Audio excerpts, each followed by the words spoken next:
approximately 1.11 acres in accordance with the Article 3, Division 4, subsections 3-402 through 3-407, Article 4, Division 2, sections 4-202, sections 4-203, parentheses A, sections 4-205, and Article 4, Division 3, Section 4-306 of the City of North Miami Code of Ordinances, Chapter 29, entitled Land Development Regulations, providing for an effective date and for all other purposes.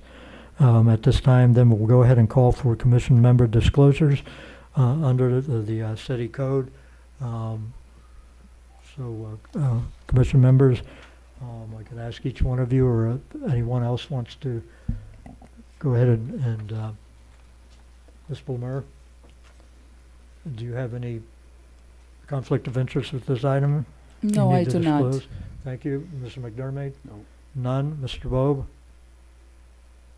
Mr. Bobe, you have no conflicts of interest with this? No. Bob? Forgive me, Mr. Bob. I won't make that mistake again, I promise. Mr. Clark? No. No. Mr. Each? And Commissioner Medina? No. And myself, no. So it's all commissioners reported that they have had no previous conversations with any of the parties for or against this item that has been read. With that, staff, you may go ahead. Yes, ma'am. Yes, the swearing in. Forgive me. A lot to cover here with these conditional proceedings. Madam Secretary, I recognize you to go ahead and do the swearing in for all those. We ask that so we can see who you are, to stand. If you care to address this particular item, please stand and be sworn in, whether you're for or against this item. But if you plan to address the commission, you do need to be sworn in. So at this time, please stand and raise your right hand. I see everyone. Thank you very much. And Madam Secretary, you may proceed. Do you solemnly swear or affirm to tell the truth, the whole truth, and nothing but the truth? Yes. Okay, perfect. Thank you very much.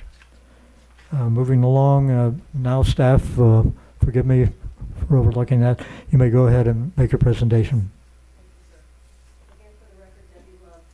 For the record, Debbie Love, City Planner, Community Planning and Development. The item before you is a conditional use permit for a project known as Emblem Tower. The request is for the conditional use permit to allocate 139 floating units from the secondary pool toward this particular project. It's, as the title said, it's 5 lots. They total a little over an acre. And they're all along Northwest 7th Avenue. I don't know if you've been to the site or you know where that's located, but you can see that it's highlighted. The entire subject property is highlighted above. Currently there's some retail there. There's a vehicle repair shop there. There's a vacant lot that you can see sort of in the middle where they're storing trucks and things like that right now. It's currently zoned C1 commercial district, and it's commercial office on the future land use map.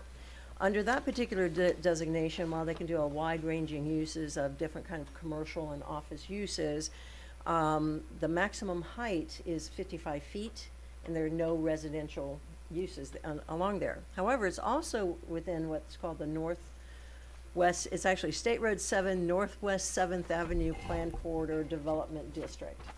Under that, it allows up to 125 dwelling units per acre through the conditional use permit, which is why they're before you requesting the residential units. It can go up to 200 feet in height along that corridor, but it's only on the east side of the corridor adjacent to I-95. The other side is limited to the 55 feet in height.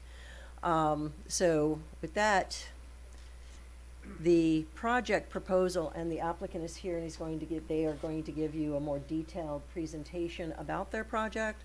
But the highlight is it's a 20-story, very iconic building. I have to say, as a urban planner, it's very iconic. It's 139 units of residential development. They have an actual 5-story structure that 4 stories is the parking, and the 5th story is the amenity deck.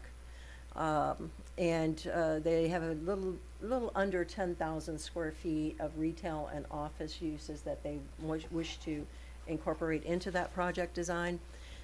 As you can see, they have a really nice grand street level entrance on this project at the corner of 121st and 7th Avenue. They have a very, very wide pedestrian promenade, so they've activated the frontage along 7th Avenue, but they've also activated the frontage along 125th. So the entrance point is on 121st, my apologies. The entrance and exit is on 121st. So they very carefully worked through this design with staff, with our architect, to create a very nice pedestrian promenade that has street furniture.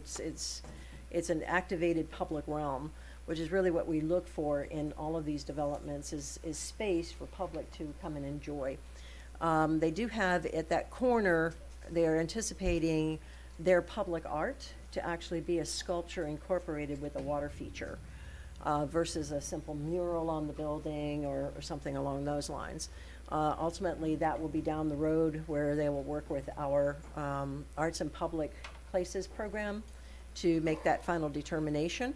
As I said, the ingress and egress is going to be from Northwest 121st. Looking at the economic impact of this project, by the way, that's the vision coming from I-95 that you'll see from I-95. So during construction, they'll do almost 800 jobs, construction, indirect and direct jobs during construction, with about 38 million in wages. They anticipate the project will run about 2 years.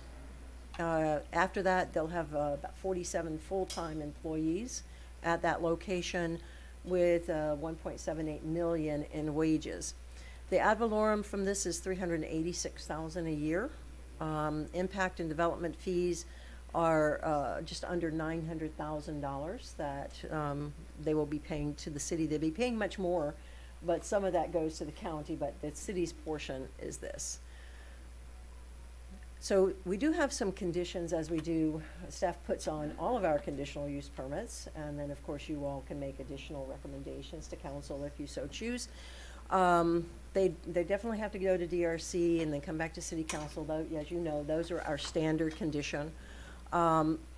We always now tell them, look, your site plan and your architecture that you're presenting at conditional use permit, you need to follow that through. We anticipate seeing that at site plan at city council. There may be some minor tweaks to the site plan after DRC review, because it gets into the nitty-gritty, a little bit more detail, but we anticipate seeing essentially this product. While they do have a much larger pedestrian promenade, our code requires 10 feet a wide sidewalk, but they have a much larger space. And then 6-foot sidewalks along one, I put the wrong ones in there. My apologies. That should be 6-foot wide sidewalks along Northwest 121st Street. My apologies for that. They do have to unify all 5 of those parcels. So that will be a condition that at DRC, before we get final approval, that becomes a unified development site. I'm looking at the, again, you said Northwest, it should be Northwest 6th Avenue? Yes, sir. That's what I said. I made a Yeah. typo in there. My Yeah, I'm apologies, sir. looking at- trying to- That's what happens when you do this late at night. Right. They have made a number of sustainable commitments, including a rooftop garden, bioswales, enhanced stormwater. So they are going to be LEED certified at a minimum, or the national equivalent for LEED. Counts, assuming this isn't continued and you all approve this to move forward, or with whatever recommendation you choose, denial or approval with conditions, it would go before city council on May 10th. And DRC then will result after that, and that's up to the applicant as to when they submit and then when they go through that process.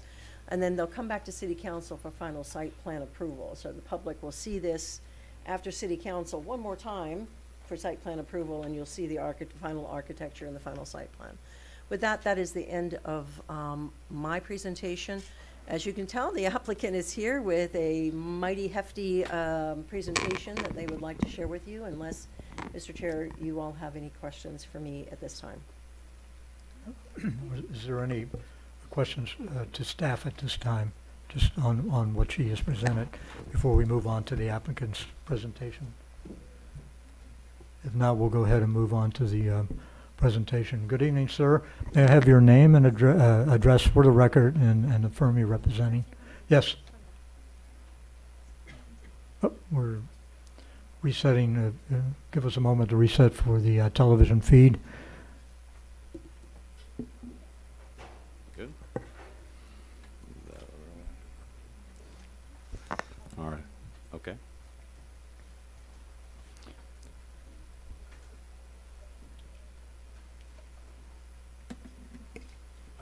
I'll wait for your thumbs up. We're good? Better? Okay. Yeah, before I just had a question. Yes. Can staff explain how does the property off of 125th and Northeast 13th Avenue play into this project? No. Am I looking at the wrong thing? They're switched. This is Oh. the notice for the next time. Got it. Okay. Yes. Thank you. Okay. I know. It's a big packet. I think we all got a little lost in the paperwork here. You'll have to forgive us. Again, my apologies, sir. Go ahead and state your name and address and the firm you're representing. Absolutely.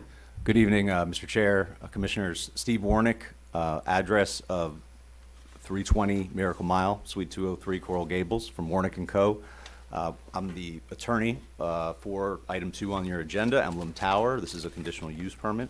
With me today, I've got Aaron Sutherland from my office, also Marcus Frankel and Ifat Benayoun from Frankel Benayoun, the architects for the project, in conjunction with Carlos Ott, who's a design consultant for this project, nationally renowned. Also today we have Ivan Busto and Marco Casiola from the development team. Just a quick background on the developer, and then I'll talk about the project site and a brief description of the program before I turn it over to Marcus to go through the plans of the design. The developer here is 7th Ave Group, which is the applicant. They're an affiliate of Blue Road Partners. It's a local team. They've been in business 25 plus years, experience developing multifamily projects across Miami-Dade County.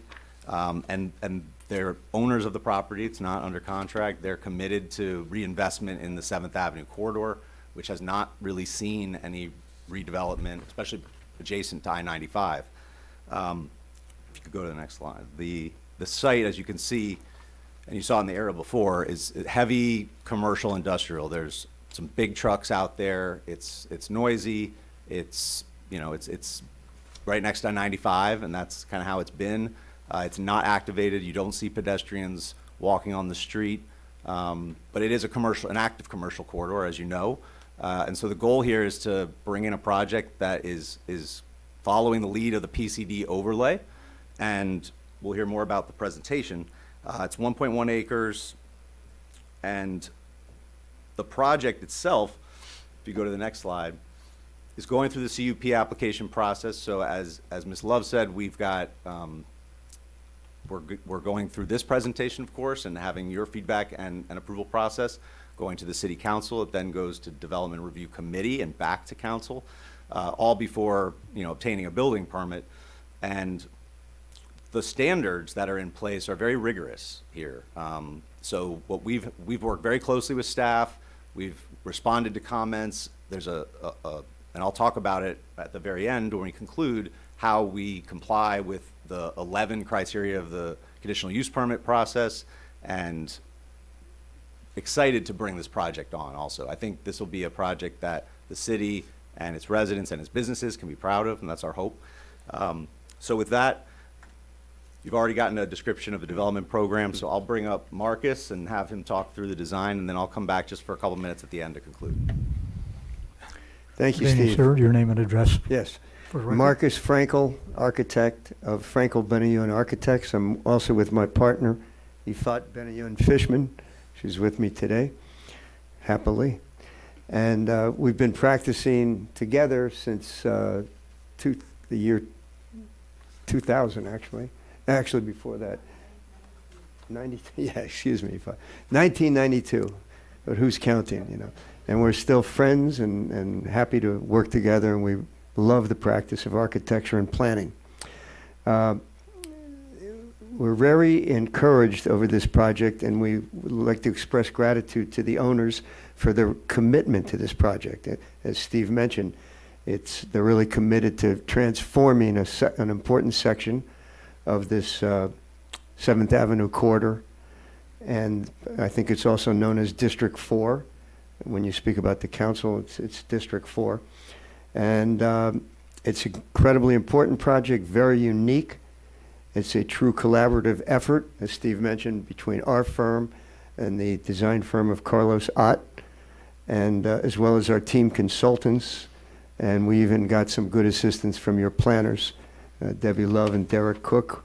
We learned a lot about what has to happen on this site from them, and they were helpful in the design process and encouraging. The project formation begins with, of the site and building, begins with understanding the essential objectives for the developer. And by the way, I'd like to mention one of the developers is here tonight, Marcelo Tenenbaum, who I think Steve forgot, as well as Marco Cacciola, representing the ownership. So it's very important to understand these objectives. So I just want to run through them quickly, and then I'll walk you through the plans and so forth. The first objective is to develop a desirable and efficient mixed-use multifamily project, much needed supply of new residential units in that District 4. That were already described how many and so forth, but I don't know if they mentioned the unit mix. And it's not just 139 units, but it's well conceived to accommodate studios, of which there's 27, one-bedroom apartments, of which there's 64, one bedroom, one bath, studio with bath, of course, kitchen, full kitchens, and then two-bedroom with 1.5 bath. There's 64. No, there's how many of that? 48. The two bedrooms are about 1,010 square foot. The studios are at 642 square foot, and the one bedrooms range from 772 to 832 square feet. Second objective, achieve an appropriate balance of mixed-use functions and spaces as a microcosm of a residential community on one site. So it's one site, it's vertical orientation, but it really embodies all the needs of a mixed-use, a balanced mixed-use development, which we'll describe in the plans. The third objective is the project to foster more and encourage more new development in this District 4 in the 7th Avenue corridor. This building was conceived to be both static and dynamic. It moves around a lot, as you see in the renderings and in the plans. It's an expression of contemporary subtropical architecture. And that movement is very deliberate. So even though it is a static form of a garage structure with commercial at the bottom and recreational on 4 levels of parking and recreation on top, and the tower is 20 stories, it comes down to the ground on 7th Avenue, it has a lot of movement and it's dynamic. The last objective is to enhance the streetscapes, the 2 streetscapes that have been mentioned, 7th Ave, Northwest 7th, and Northwest 121st Street. As you saw in the photographs of the existing, they could use some enhancement, and that was one of our important objectives. Having said all that, I can walk you through these plans. Do you have a moving microphone? No? I'll project my voice as much as possible. First rendering you saw is... No. Cannot hear you. Yeah, we No. can't hear you. Hang on just a Unfortunately, we second. need to hear you for the record. Give us a moment. As you see, it is a tower.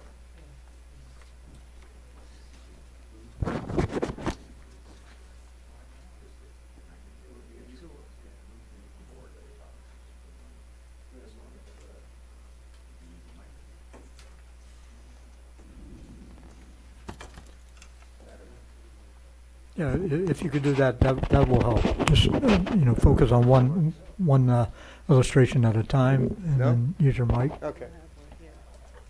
Oh. Oh, that's good. Excellent, thank you. Thank you, Madam Secretary. Okay, so the tower expression is what it is, 20 stories. It does have a rooftop pediment, which you'll see in other views of the building. It comes down to the ground on Northwest 7th. It has an important community-type activity going on at the ground level. Can you hear me? So the rendering, which was very important we want to activate the street. So in doing so, activating the street, the west side of the tower has an important inviting entry. And then on each side of the entry, there's commercial space 2 stories in height, which will be very important commercial units on both the north side and the south side of the tower. And that commercial activity continues along Northwest 121st Street, so that it's a combination of landscape, hardscape, sitting areas, active areas, possibly eating areas. We anticipate there'll be a food component in this commercial space, and with outdoor dining and so forth. It takes you all the way down to the east end, where you have 2 entrances, vehicular entrances, which I think you'll see on this board. Whoops, yeah. This board is a view of the building from the east. And at the very east end, we wanted to bring the traffic away from, conveniently and safely away from the intersection of 121st and Northwest 7th. So you have a vehicular entry to the garage for people that live and visit the building, as well as a service entry to the garage that'll be secured. That's from 121st Street. Could you reinstate that again? That's from 121st. That is Right. 121st Street. Okay. Going Looking south. from west to east. Okay. And what you see in the foreground there is I-95. Right. So I-95 is literally adjacent to this property. There's about a 30-foot landscape green area between I-95, the actual pavement of I-95, and the building itself. And if I recall, is there not a sound barrier wall along that Yes. portion of I-95 also? A little bit Yes. of that. And Yeah, I we don't see enhanced on that. there. And it's elevated. I-95 is elevated, and then there's a sound Yeah, it's- barrier on the east side. Okay. Right. And then we're enhancing that in our landscape plan to add a lot more landscaping in front of the building. And of course, on the rooftop of the 5th floor, which is the recreation facility, it's also cultural and recreation, the entire 5th floor, which really starts on Northwest 7th Avenue in the tower, and it moves into some functions up there. There's a multi-purpose party room, assembly room with a kitchen and bathrooms, and then there's a fitness gym, a pretty large fitness gym. The multi-purpose space is about 2,300 feet. The fitness gym is 2,000. And they move out to this rooftop plaza, which is this image. That's looking down, if you were in the tower, looking down onto the 5th floor of the garage, which is really an open rooftop recreation space. As I mentioned, in the building, there's multi-purpose rooms, party rooms, and gyms coming out to the recreation area. There's pool, there's spa, there's barbecue gazebos on the closer to the east end. And then there's recreation on the east end, which we're indicating, as well as pedestrian kind of promenades that take you from the building to all of these functions with a heavy commitment to landscaping. And all the landscaping, as required, is indigenous to Florida, Florida native, and there's tremendous abundance of that. This is the ground floor. Actually, there's another ground floor here. Let me put these down. There we go. This is our ground floor statement. Northwest 7th Avenue on the left, 121st Street on the north, on top. And you literally enter the project from North 121st Street all the way to the east end for access to the garage, which holds 235 cars. It's 4 levels of parking. And it starts to go up at this point, but still on the ground level, we have a reception area, which is a drop-off for cars, taxis, other vehicles that may bring people to the tower. And you have 2 ways to enter the tower into circulation of the tower to the 3 elevators, two on the west, 1 service elevator a little bit to the east. And these are the 2 commercial elements that I mentioned earlier that front Northwest 7th Avenue. There'll be a projected entry canopy that you probably saw in these renderings that you have, which invites you into the building. And as mentioned, the important effort was to make the streetscape very active and receiving, inviting, safe, and all of those features for the building as well as for the neighborhood. There's 3 retail components, the 2 on the tower. There's another one, a larger one facing 7th Avenue at 121st Street. And then there's the administrative offices for the tower, also facing 121st. The service comes in to the other entrance, which has loading docks dedicated just for service, and would go back out. And the exit of these vehicles, well, the garage exits directly to 121st on the east, and the visitors exit a little closer to the corner. It's about 100 feet away from the corner on 121st Street. Is that a right turn only from 121st Street? I see a median on 7th Avenue there. Right. That looks like it's only a right turn median. Is that correct? It would be right You can make a turn, right turn going north Right? onto 7th Avenue. Correct. Right. Correct. but coming from the north, you have a median that was designed, it's there, that will take you right into 121st. Right. Or you come down from the south, from the north, coming from the south and the north, directly into the access roads. To complement this plan, we have the landscape plan.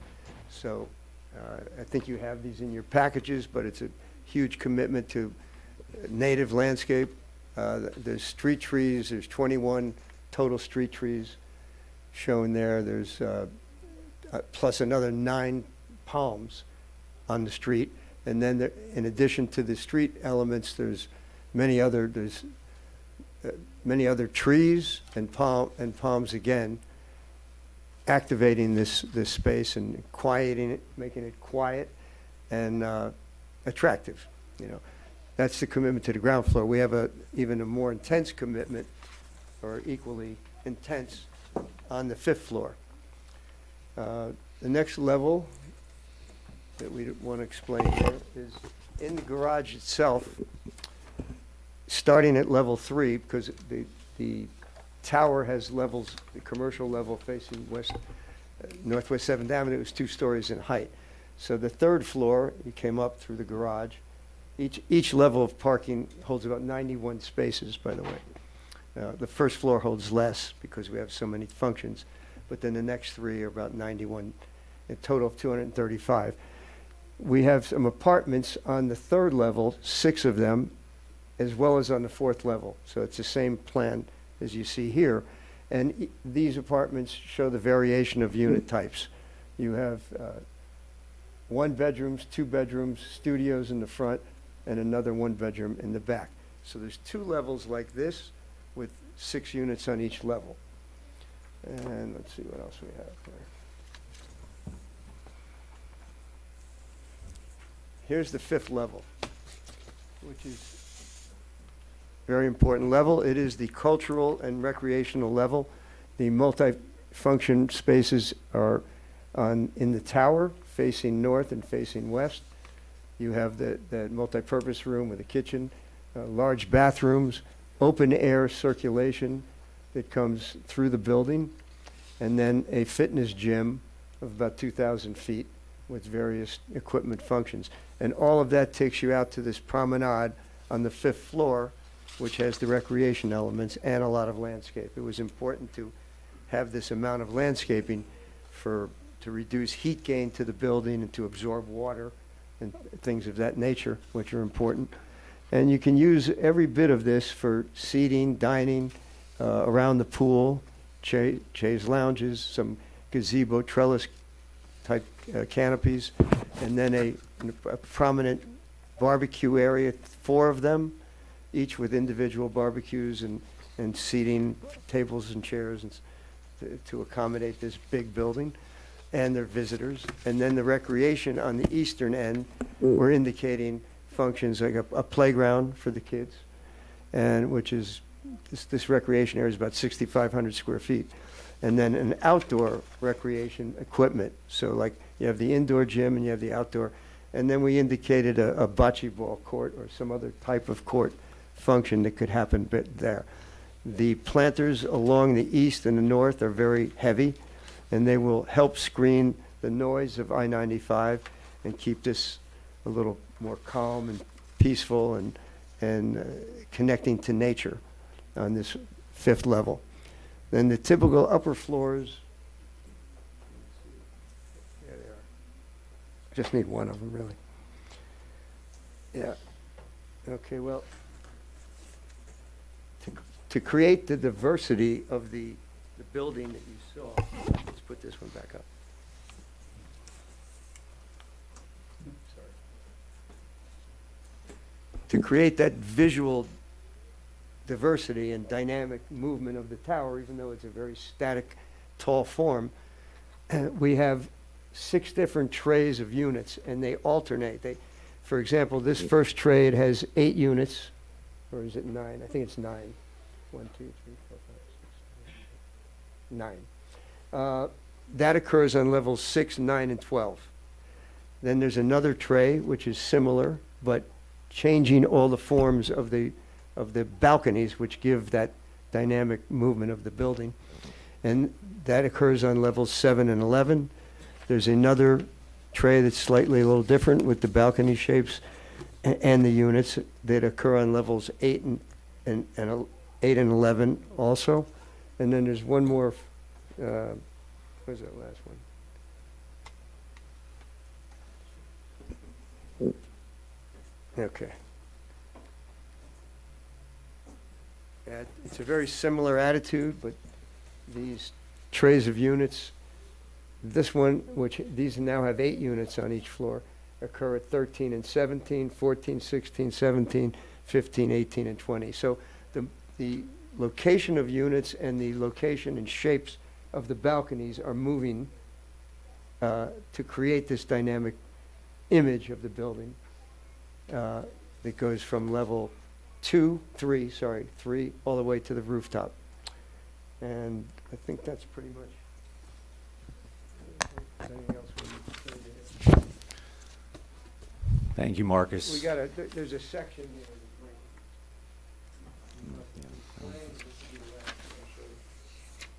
Unfortunately, it's just in black and white, but that's the real essence of the project. We've got the pedestal garage with recreation elements on top of the garage, and you've got the tower that starts with 2-story lobby and reception. It goes up to 20, and at the very top, we have shapes, which you probably have in your proposals there, of mechanical functions on the rooftop, about 3,000 feet of that, which is very important to service the building, and it also acts as a crown to the building, so you see that from a distance, and it will be lit up as well. So that's pretty much the presentation that I have. We're available for questions, answers, etc. Well, before we finish, I just wanted to take 2 minutes, if it's okay, to go through just the criteria and how we meet them. Because there are 11 criteria for a conditional use permit. It is detailed in the staff's report. Also, our letter of intent addresses from the applicant's perspective how we meet them. Consistency with the comprehensive plan, always important. The housing element in particular calls for a variety of mix of multifamily units. And this project will help the city build its housing stock, new housing stock. Compliance with the zoning district regulations for the density and height as per the PCD standards. The project's also consistent with the applicable development standards. The CUP process does allow for some flexibility, but we've really minimized how much flexibility we're looking for, in particular with the shared use parking reduction, which does allow applicants to seek up to 25%, we are limiting the shared use reduction to 3% of the parking. So we're really trying to maintain and mitigate any impacts on surrounding areas. The project served by Streets and Highways. It's a sizable site. The proposed use is compatible with adjacent uses, buildings, and structures. The parcels proposed for development will not have an adverse impact on use, livability, value. In fact, I think that's one of the strengths of this project, is really a catalyst for economic development. The applicant is not proposing to seek dollars from the CRA. The project will contribute dollars into the tax base for the city and for the CRA. And it's a sizable amount, as was detailed before, 300,000 plus in annual taxes going to the city. The nature of the development is not detrimental to the public health, safety, and welfare. You've seen the current conditions, so this really cleans up the streetscape and the public realm.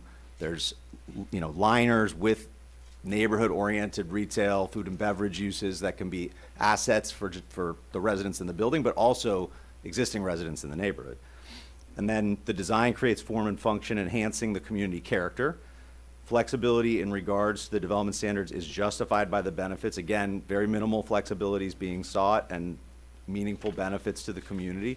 No code violations or unpaid code enforcement fines exist on the property. And then lastly, with the design criteria, there's facade articulations going on, decorative building tops. As Ms. Love said, there's an iconic architecture to it. The movement of the balconies and the street level grand entrance and public art is also very prominent right at that corner, and disguised parking structure. So it's very intentional to have landscaping and the facade treatments hiding that parking that's occurring. And then the green building principles, which I won't go through, this was a very significant part of the application process, making sure we meet all of these checklist items. And in terms of economic impact, the creation of 784 direct and indirect construction jobs, projected 47 full-time jobs, over 900,000 in permit and impact fees, again, 386,000 projected in annual ad valorem taxes based on construction costs of the project, and 103 plus million estimated positive economic impact to the area. In your packets, and we do have the traffic study, very detailed, finds no impact to levels of service. There's an economic impact study as well as utility study. So we really feel like the project can be an asset to the city, meets the standards that are presented, a lot of different standards and criteria. And so we thank you for your time, here for any questions from myself, or Marcus, or our team.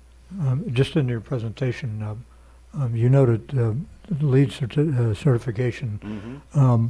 With all the glass you have, and of course, first concern I think to everybody would be what your plan is with the type of glass that you're using in your structure, because of the fact that we are the center of the hurricane world, and also with the heat of the day, and how you feel that you are addressing those concerns with regards to building heating up, and also safety of the residents, and structural damage from hurricane force winds. If you could kind of address those concerns, or I think we'll have Ifa or Marcus address that question. Hi. So the glass obviously is going to be hurricane impact resistant. That's by code, and the actual glazing, the actual glass component is going to be have a U value and a solar heating coefficient to correspond with the mechanical load. So the mechanical engineer is going to take into effect all the surface area of the glass. The glass is going to have a slight tint, like a slight gray tint, that will give it a solar coefficient. Sorry, name and address for the record. Ifat Benayon Fishman, 1166 Kane Concourse. Thank you very much. Sorry I didn't ask the earlier staff. That's really, yes, sir. Yeah, you asked a question about the structural system. Well, it's reinforced concrete from ground up. Below grade, you'll have piling. to some extent. We haven't designed those systems yet because that comes after you get design approval of the project and the CUP approval. But it will be a poured-in-place reinforced concrete frame, vertical. There'll be shear walls, which are afforded by the elevator shafts and the stairways. So as you saw on the plan, or you could see on your plan, there's a lot of vertical, strong shear walls happening, which will keep it stable, resist overturning, and resist twisting.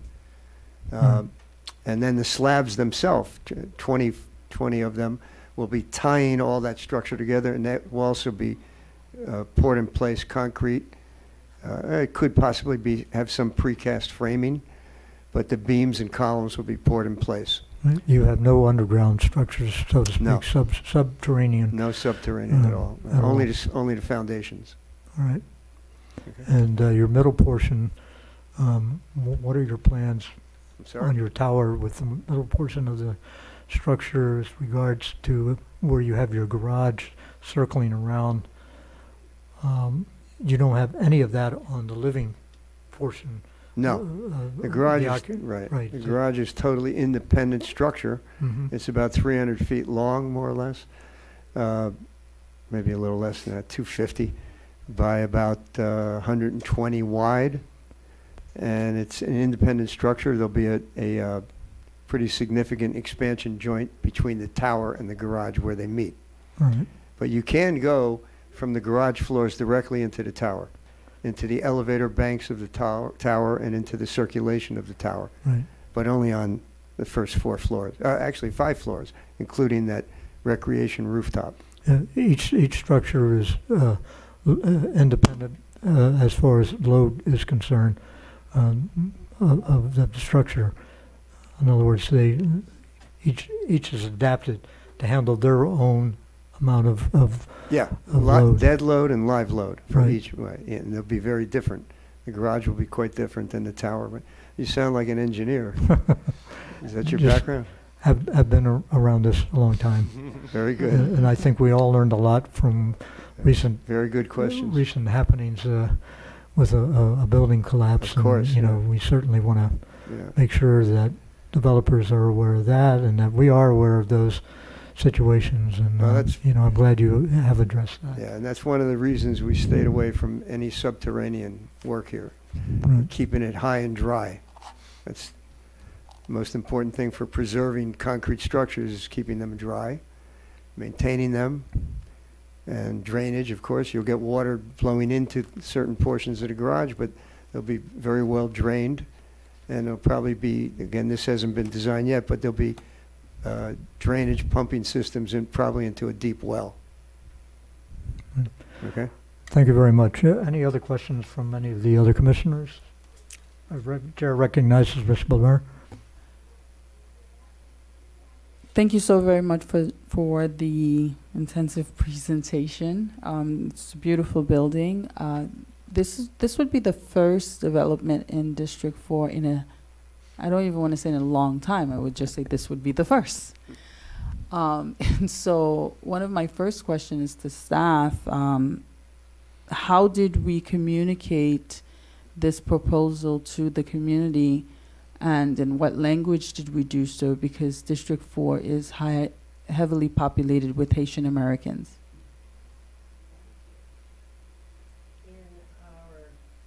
In our typical, just English. It was just in English, Yes, ma'am. so nothing was sent out in Creole. Not for this particular project, no. Okay. Currently, right now, are there any residents here from District 4 to speak on this item, whether for or against? None. Okay. My next question is, we talked about, I believe you mentioned it's going to be about 27 studios, 164 one-bedrooms, and about 48 two-bedrooms. I looked through the package. I may have missed it, but I did not see the price points. So the project's proposed as a market rate project. There is in the economic impact study, the consultant identified the current market in this market area. I think what we're estimating today, based on the numbers in that report, and this being new product, the studios would be roughly $1,900. The one bedroom would be somewhere, depending on the size, you know, there's different size one bedrooms, would be somewhere between $2,000 and $2,400, and the two bedrooms would be about $2,600 to $2,700. And I know that, I'm not sure whether or not staff discussed this community and the people that are currently living there, and whether or not these price points actually fit the community. Did we have this discussion? We typically do mention that during our pre-application meetings, and then they have to go through forward with what they wish to present. So while we do mention it, Okay. that we are looking, and the need is for, particularly for the middle income housing, Mm-hmm. as we've discussed, what they bring forward is what they bring forward to you. Okay. Mr. McDermott. No Oh, questions. I'm at sorry. this Were you, time. forgive me, Ms. Bloomer. No, Go that's ahead. fine, that's fine. I think that's all for now. Thank you. Thank you so much. Mr. Chair, if I may follow up on, Yes. I think that's an important point that the commissioner brought up, is the affordability, the housing affordability. Our current code does not allow us to demand anything particular in affordable housing. We can encourage, and particularly if they're not accepting any CRA funding where there is a requirement in exchange, because there's an exchange. I think as we move forward in the comp plan and the LDRs, there may be some other opportunities to further address that ability to make some requirements if you also desire. But yeah, I just wanted to follow up with that. Thank So to make it clear, if a developer is not seeking any kind of CRA funding, they are, basically, they do have a right to build a market price complex, and they're not breaking any rules other than, you know, it's their choice to proceed in that matter, and the city cannot dictate what they set as their price point, correct? That's what you're saying? Not within the existing code, however, it is incumbent, you know, you all can make those recommendations to city council, and they have to ultimately make that decision. Some commissioners may have, some council members may have a difference of opinion. So you all, whatever you recommend, Mhm. if you so choose, we cannot, there's nothing in the code that I can actually point to and say you have to do this. Right, all right. We do encourage them, Yes, but there's nothing for me to say, Right. you have to do this. okay, thank you. Any further comments, Commissioner Bloomer? No, Thank you. that's it. Thank you. Thank you. Mr. McDermott? No questions. This is really a donor project, in my view, because of the fact that those of us who know that area, just driving by the other day, taking a look, tractor trailers everywhere. It just really is, I hate to use the word blighted, but it's really close to being a very blighted area. Fully commercial, not surrounded by residential, and will really be a donor project to District 4, both in availabilities of housing as well as being a donor to the city coffers. That's all. Thank you. Mr. Medina? Commissioner Medina? Oh, I'm sorry. I only wanted to direct questions to the petitioners. If there are no other questions to the petitioners, I'm going to go ahead and open up the public hearing, if I may. Okay, go ahead, Mr. Medina, if you have a question, just to the developer. Go ahead, sir. Thank you, Mr. Chair. I have two questions. what is the PSI that of the cement that you're gonna put? I'm sorry. PSI? You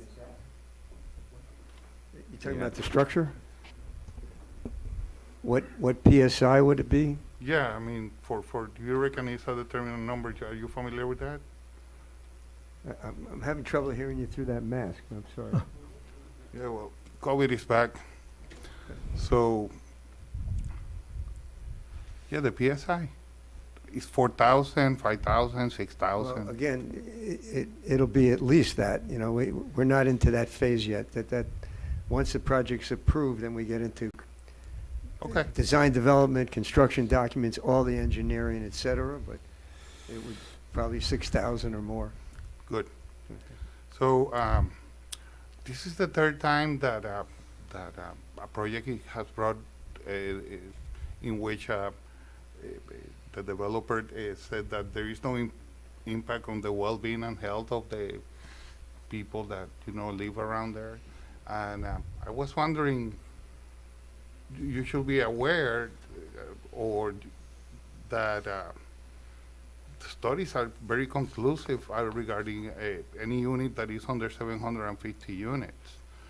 And, acing the depression, anxiety, domestic violence, and drug abuse, all of those things are enhanced by, and the studies are crystal clear. So, that it will not affect the well-being. It's a question of, it's not, I'm not too comfortable with that term, because it does affect their well-being. And so more studies are coming regarding the common use of your area, the communal areas, and they're not conclusive yet, but they're coming out. So, all these things have to be taken in consideration. Yeah. So, because, at this point, we really don't know. But we do know that any unit under 750, particularly if two people live on it, You're or talking about one size, alone. okay. Yeah. Yeah, well, So, I totally understand where you're coming from. There's a lot of different size units here. Most of them are larger than that. There's also, I think that's part of why there's so much focus on the pool deck, because it is available to all the residents, and there's different functions there, an ability to get outside, have indoor amenities, outdoor amenities. So we're just trying to provide as many choices as possible. No, and it's fine. I just, it worries me, that through the city, I see a bunch of paraphernalia or head shops opening, and then small apartments, drug use, they correlate. And it worries me, because there used to be one store, and now there is like 6. And those are national franchise, so that worries me. Thank you for your presentation. Thank you. Thank you, Commissioner Medina. Commissioner Each?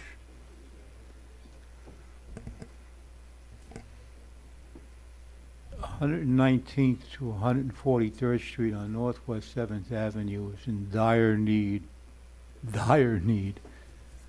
of being redone. And actually, I'll be honest with you, back in the 70s, it was in dire need of being redone. You have the flea markets over there, you have the old McKinley Motel, and it's absolutely an eyesore. And if I'm not mistaken, it was about 2-3 years ago, the council person over there proposed a Chinatown. Remember that, Charlie? Mhm. There was a Chinatown, and I think this project is going to really be beneficial to the people that live on the west side. It really is. It's going to really, really just change that whole blighted area over there. When I go down I-95, I see new projects coming up, and I head down to the VA and go downtown Miami, and I say, why can't we have some of these projects? Well, at least this one has landed there. So, thank you. Thank you. Thank you. Any question, or I'm sorry now, gentlemen, you'll have to forgive me with you both sitting down there. No. Mr. Clark, Yep. you have the floor, sir. I commend the developers. It's a beautiful building. It's much needed in the west side. I got tired of seeing storage units, parking lots, and so I commend you. I guess my first question would just be, did we have any meetings with the community? Did we introduce this to the community in any way? Reach out? We have reached out to some adjacent owners. We did not hold any specific separate community workshop, but we're certainly wanting to engage with the community and open to further engagement for sure. Is the developer here? Oh, We Yeah, have yeah. one of the partners is here, Marcelo Tannenbaum. Did, if I may play off of that, did you introduce this to the district commissioner? Yes. We I mean, did, Councilman? Yes, before we filed the application. Yeah, if the developer's here, any? You want to ask him a question? Yeah, I just Yeah, like okay. to ask a question. Hi, state your name and Marcelo address. Tenenbaum, 1111 Kane Concourse, Bay Harbor Islands. Good evening, sir. Good evening. Good evening. My only question is, do you guys plan on opening this up to the community, having any kind of meetings, just to introduce the project? Yes, as the progress advance, if we get approval today, the plan is to meet with the community and listen to them. Okay, can I get do you plan on making those meetings bilingual? Sorry? Making the meetings bilingual? Bilingual? Yes, of course, yes. We might get an interpreter for Creole and Spanish or English also. We can do it in 3 languages. And we are fluent in Spanish and English, and probably we need someone for Creole. Okay, thank you. You're welcome. And Mr. Bob? No questions on my end, just thank you for the presentation, it's very thorough. And honestly, I echo the sentiment of the fellow commissioners that area, this would definitely be a very good addition to that area, just because of what it could encourage in the surrounding area, so. Thank you.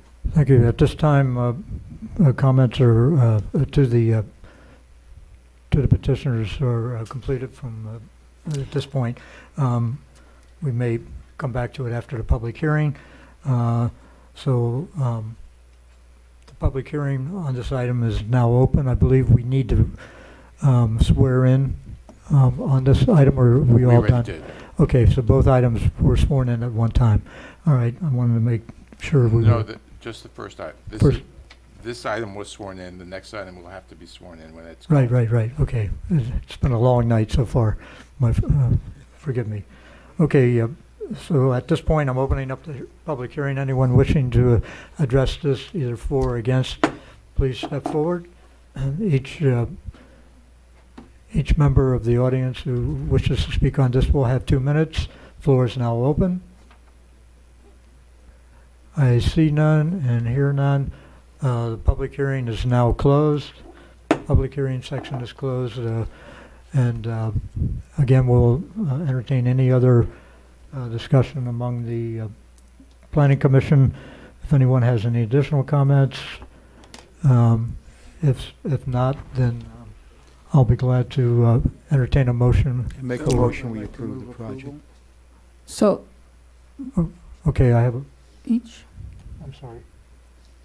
Yes, Mr. Each, you had a I comment? make a motion, we approve. Oh, okay. So I have a concern of voting on an item tonight, and clearly the public has not really been well informed. They have not. It's clear. Yeah, and I would challenge that because it was not sent out in Creole or Hispanic, and we know, or Spanish, and we know that currently District 4 is highly populated with Haitian Americans and Hispanics. And so I would challenge that tonight. Well, if I may say, was the District 4 Commissioner made aware of this and in a timely manner that he could have requested a hearing? I believe Mr. Desamay is bilingual, and that is part of the process. If the Commissioner has been discussed, I would think that he would want to have that brought forward to a public hearing. I don't see why that would be an issue if the commissioner was given that opportunity to let couldn't his tell you what- constituents know. The applicant would be best able to tell you when they met with him. If you could, sir, the attorney, you give me an idea when you met with Mr. Desalmay, Sure. We had a meeting with Vice Mayor Desolme in December. December?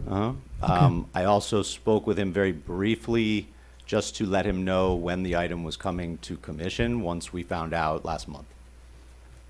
Okay, very good. Thank you. Mr. Chairman? Yes, Mr. McDermott? Through you to council. And I don't know the structure of how this would be done, but I understand what Commissioner Bloomer's saying. That whole area is residential, so there's not a lot of homeowners or people that live around that area within 500 or 1,000 feet or You more. mean it's commercial? Commercial. It's commercial, yeah. Right. So, perhaps maybe we can tie the motion to approve to their holding a public workshop or maybe 2 public workshops prior to their, going for final approval to the city council. Is that something we can do, council, or? Yes, sir. Okay. Can I then move that we, One. pardon? I recommend one. One. One. Okay, that we make a requirement that they hold at least one public workshop on the project at a facility closest to the project. So that there's a lot of restaurants and facilities that they could have a public hearing at over there that's close to the project, that would be obviously where the closest impact on residents would be. That's my motion. Does that come as would that be a motion for, to be a point for a conditional? Conditional use. It's a motion to approve with this additional condition. With a condition. With an additional condition. Right. And if I may? Yes, ma'am. In order to probably hit the residential, you would want them to expand that 500-foot radius that's required by the Yes. code? Okay. Because that would have gone to the property owners, which Right. are primarily Well, Right. the So by commercial code, that are- that's all. nothing was really Well, why don't, violated other than, No, yeah, sir. perhaps They we did meet could, all the code Debbie, requirements. perhaps we could make it within the 500 feet on the west side of 7th Avenue, that's where the residential starts, Mhm. right? So That's correct. I would disagree with that, because there's also residents that would see it on the east side. well, they have quite a bit of there's space nothing- between there's- that and the expressway. No, there's nothing on the east side at all. It goes, No, it's just the not even if it's going 220 floors up in the air, you're not. No, because they don't, you don't go from the air measurement, you go from the property line. The code requires from property line, so it doesn't go up in the air. You don't do the aerial like that, so. Okay. But if you wanted to hit the residential, the point that I'm making is that you need to be very specific that they include the residential area. And it could be that, as Commissioner McDermott recommended, that you say that point starts on the west side On the of west Northwest side. 7th Avenue. Because Edwidge, And it that's the- includes that see, west that's side where the 500 residential foot. starts. All of that area on the east side of 7th Avenue is all commercial. If you drive it, I just drove it the other day when I saw the packet. No, Yeah. I'm very familiar. I'm a product of Yeah. District Yeah. 4. So And of course, So- yeah, I'm just saying that I know across the highway so there is residential. and then the across west side is where the residential is, and that's Yeah, where. primarily. But what that's- he's saying is that although you may not see it as being in close proximity, the Visually. people that live there may, once we give them an opportunity to disclose that this is coming. And Mhm. since not one person is here, it's Right. very difficult for us to vote on, in my opinion, at least, for me to vote on something and there's not one resident from District 4 here. Well, that's why I'm saying starting on the west side, so that everybody on Like the expand west the side of radius Seventh is my Avenue, that's where they would start Yeah, noticing Was people. there Sure. not a, Okay, I thought there was a radius map and I'm not finding Yeah, it. it's, but it, The gentleman It's is not the We have radius some- limits I'm are- sorry. We have someone. Packages. Uh, No, it's sir, what- that's what I look at. Sir, we closed the public hearing. name of Seat Etienne. Sir, sir, the public hearing? sir, the public hearing is closed. Blan yo get an fermé public hearing nan, li te, le pou te pale al deja passé. Donc, is it possible you can give him an opportunity to speak? He has to be sworn in. Let's, Ok, men faut ta semente ou, Big- faut ta pran seman avant ou pale. Okay. We can motion to vote to Somebody has have to him vote, you speak. have to vote on I'll that. motion to. Yeah, I all would right, like to have let's- him Let's speak. go ahead and swear him in, let him speak. Okay, Will Blanc you met be glad Vinny. to- Can you translate for, with Sure. the Commissioner Blimmer? Oh, trans- the secretary. All right, I'll translate. Ok, Blanc, yo faut prêter serment avant.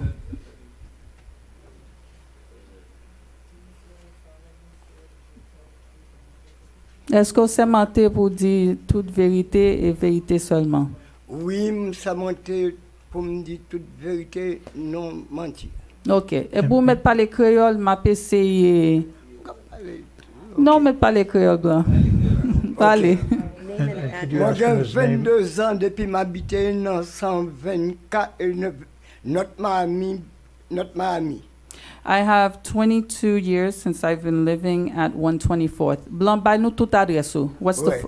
1260 124 suite. 1260 124th Street. Projet que nous parlons là aujourd'hui, ça intéresse parce que moi, notre Miami méritait ça longtemps. C'est pas qu'on y a même pour parler de lui-même. He said that the project that you're presenting here today, he's very interested in it because North Miami needs this type of project and it is long overdue. Ok, stop ça qui vient avec projet là. Demandez-nous pour nous intéresser à savoir que pour nous faire, pour demain, on devait pour notre Miami, on bagaille sur mon passé pour dire oui, un projet qui fait dans notre Miami. Et dans 7e avenue nord-ouest là. He's asking the council to please consider this project so that in the future, those who come to North Miami can see that there was something that was created Okay. of this caliber. Ok, merci. Thank you very much. And thank him very much for us. Thank you, sir, for coming through. So, The motion. at this point, I'm closing the public hearing again. I think that's it for the evening. Anybody else? Going once, going twice. Public hearing is closed again. Thank you so much for your help, Commissioner Blumer. Yes, yes, sir. I just want to suggest to staff, you don't need to change the conditional use permit itself, just make it part of the motion that this additional requirement was added. Right, we could not change the conditional use permit anyway. At this point, it would be, when we present to city council, when Right. we amend it, we'll make your recommendation and then in the PowerPoint, we actually add your real recommendations. into the Okay, PowerPoint. Okay. so my motion is, But I'd like to Before get a we look- make the motion, just really quickly, specifically, that they are going to make a community presentation and that it is going to be in Creole. There's going to be translation in Creole and Spanish. And we specifically asked for 1 or 2? they suggested. 1. closest Okay. to And it'd the- be in a closest to facility, the and it'd be in a project. facility closest to the project, Closest if to the possible. project. Got it. And that this be advertised on Haitian radio. Hang on a second, I'm running out of space here, wait a minute. Advertised.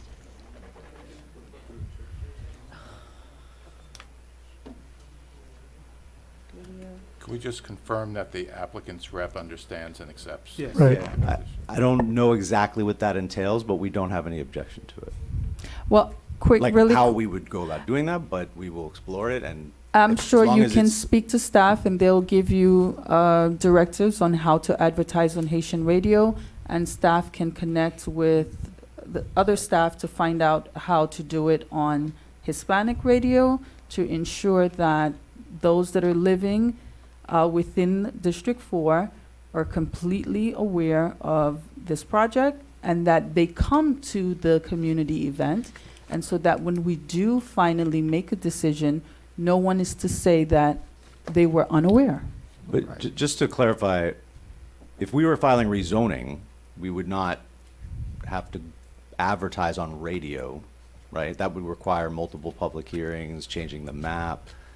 This is 500 people, 500-foot radius might be, I mean, we can look at the sheet, it may be, you know, a few hundred households. So there's a lot of ways we can notify people. We have no problem holding a community presentation. Maybe I'd ask, can we work with staff to identify the best ways, multiple ways to notify the public? I'm letting you know, if for the Haitian American population, the But you're also number, asking for Spanish-speaking radio as because well. there is also a Yeah. large Hispanic community. And so the idea is, if you are bringing a project of this caliber, it's beautiful, it's gorgeous. And as everyone stated, that area needs development. Nevertheless, we do not want to sit here and vote on items that the people are unaware of. You know, understand. we're here representing the people, and so we should hear the people's voice.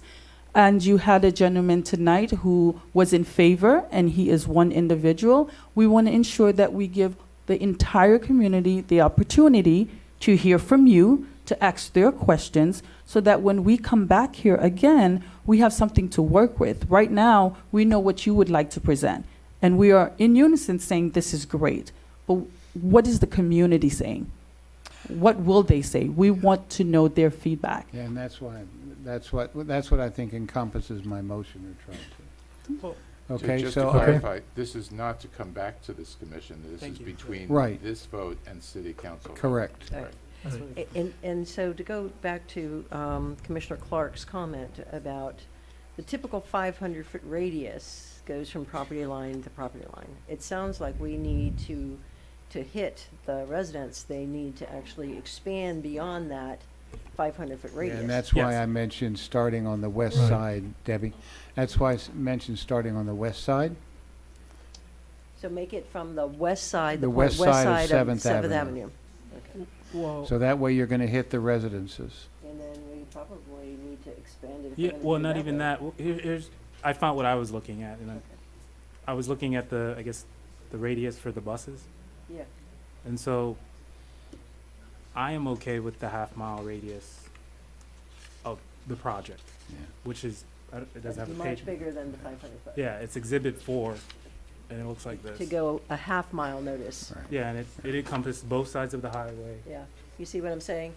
That 500-foot radius is not going to do what you want it to Right. do. Because my biggest concern is, I understand there's a visual barrier and whatnot, but there are residents on the other side of the highway who should look at this. Right. So that would be my only It's, addition to the motion. okay, I want to go ahead and let's end our discussion here if we can, and move forward. There's a motion on the floor. Yes, there is a motion by Mr. McDermott. McDermott wants to amend my motion. Correct? I'm sorry. Can we I have a restate the motion motion? on the floor. I think Mr. McDermott wants to amend that motion. You had- I made a motion to approve, Made a motion to approve. and from- then Mr. McDermott wants to add, or Commissioner McDermott wants to add the meeting. What were the details? I forget the. Mr. Yeah, Hill. I'm sorry, I lost track too. Staff, the only motion I heard, unfortunately,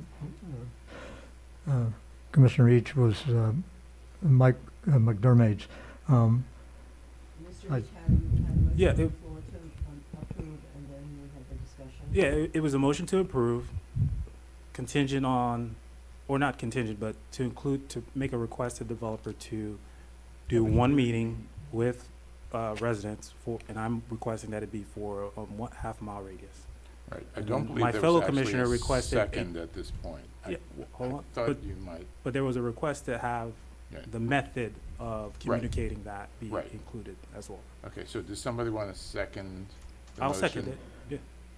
With the requirement of With the the requirements we Yes. discussed. So meeting, Mr. Each, to notice, make it clear, a half mile what we're plus discussing now, Spanish is- and Haitian Creole. radio. right, we're the motion that we are discussing before, the motion to approve the ordinance itself was to add the extra language. Conditions that. Right. Yeah, so if we can that move the- forward the- with that, the I'd like to neighborhood go be ahead. notified and. Right, Mr. Each, you accept the amendment? Sure, of course. Okay. All right, and so that motion was made by, for the record, was made by Mr. Clark or Ms. Blumer? No, Mr. Each, Mr. seconded Each, by Mr. Clark. Commissioner Each. Okay. So that motion, let's go ahead and move on those. All in favor of that motion? We'll start with a vote, a roll call vote again. Ms. Blumer? Yes. Mr. Blur, yes. Mr. McDermott? Yes. Mr. McDermott, yes. Mr. Bob? Yes. Mr. Bob, yes. Mr. Clark? Yes. Mr. Clark, yes. Commissioner Each? Yes. Commissioner Each, yes. Commissioner Medina? Mr. Commissioner Medina, yes. Commissioner Ernst, yes. So we have a unanimous decision on that motion. Now, 5-minute recess.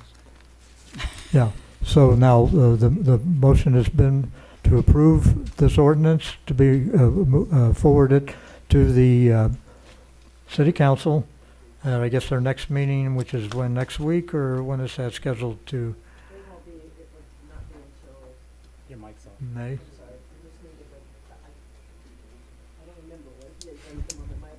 That's all right.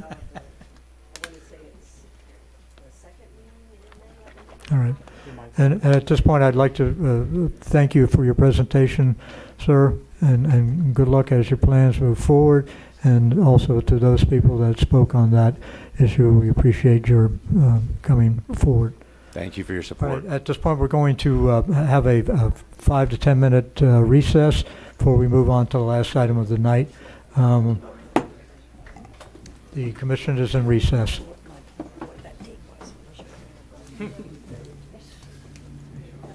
Very hard with these windows here.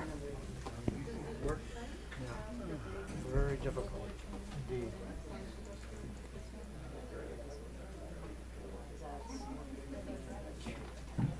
Gentlemen, I have Mr. Clark. Mr. Clark.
Can you hear me now?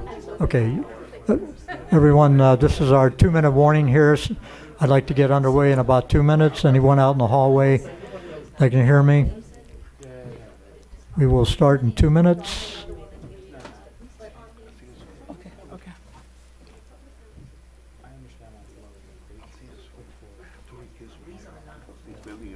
Oh. Okay. Thank you so much for yeah. No, thank you. That was a big part. Yeah, that was a big package, right? Yeah, she does. I brought my mask. I remember she's probably watching this from home, yelling at me right now for not wearing my mask. But I'm sorry. thank you so much for your concern. Yeah.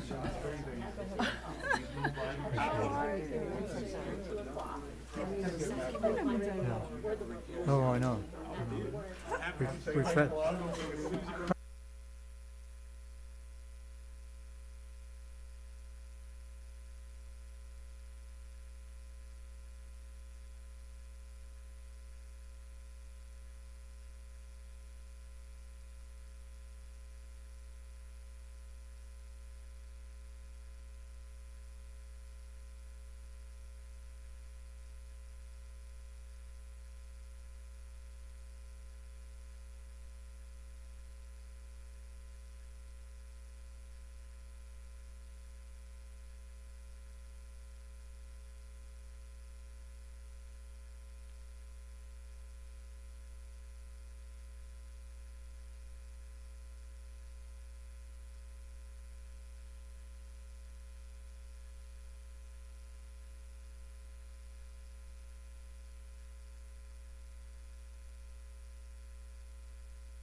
All right, bye, Ms. Medina.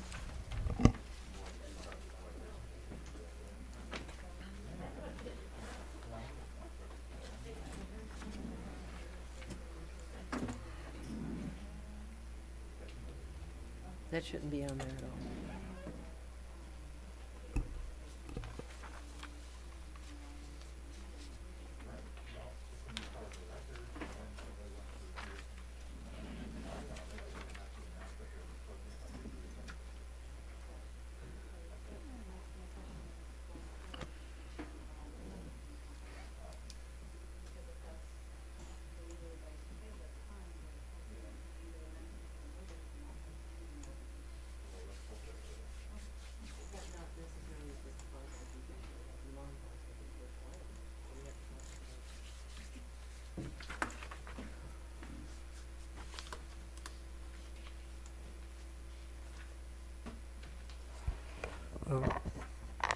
Mr. Hill, I understand one of our members is recusing himself. Do we need to state that in the record before we begin the proceedings? I think we should read the item and then do it. All right. Okay. So, we have now reopened the planning meeting. Again, this is the planning meeting for Tuesday, April 5th. The next item up for consideration is, and I've lost my pages, hold on one second.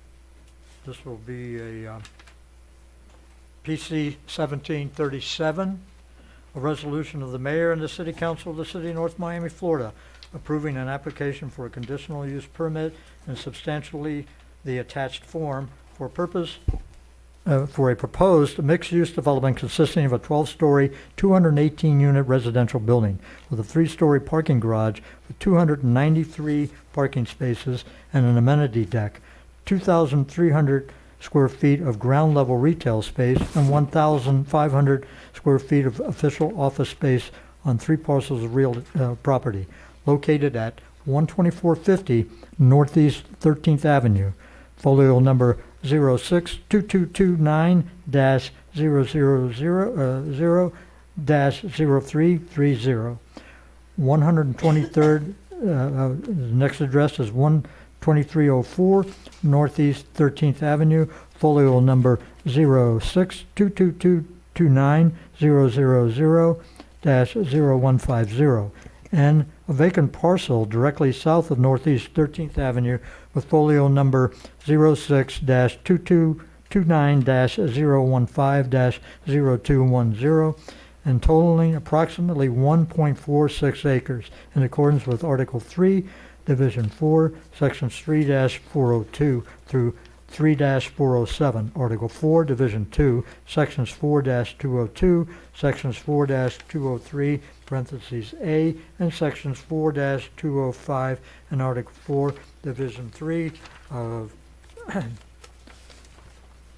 Section 4-310 of the City of North Miami Ordinances, Code of Ordinances, Chapter 29, entitled Land Development Regulations, providing for effective date and for all other purposes.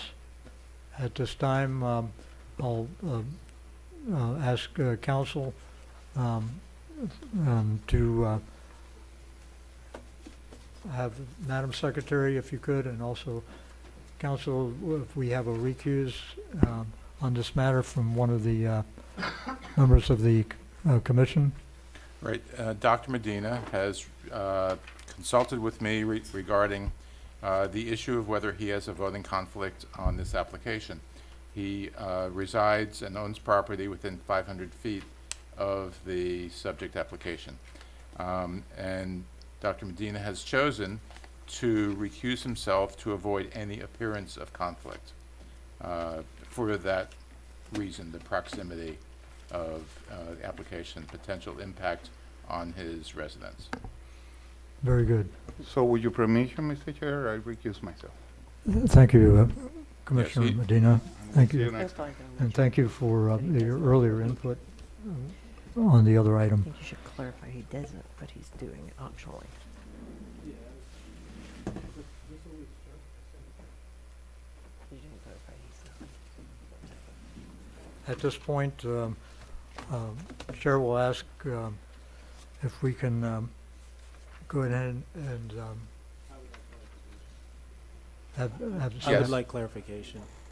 Okay, in what He- respect? In respect that he chose to recuse himself. Yes. He hasn't technically, Right. there isn't a So, conflict. okay, so proximity alone is not enough to create a conflict.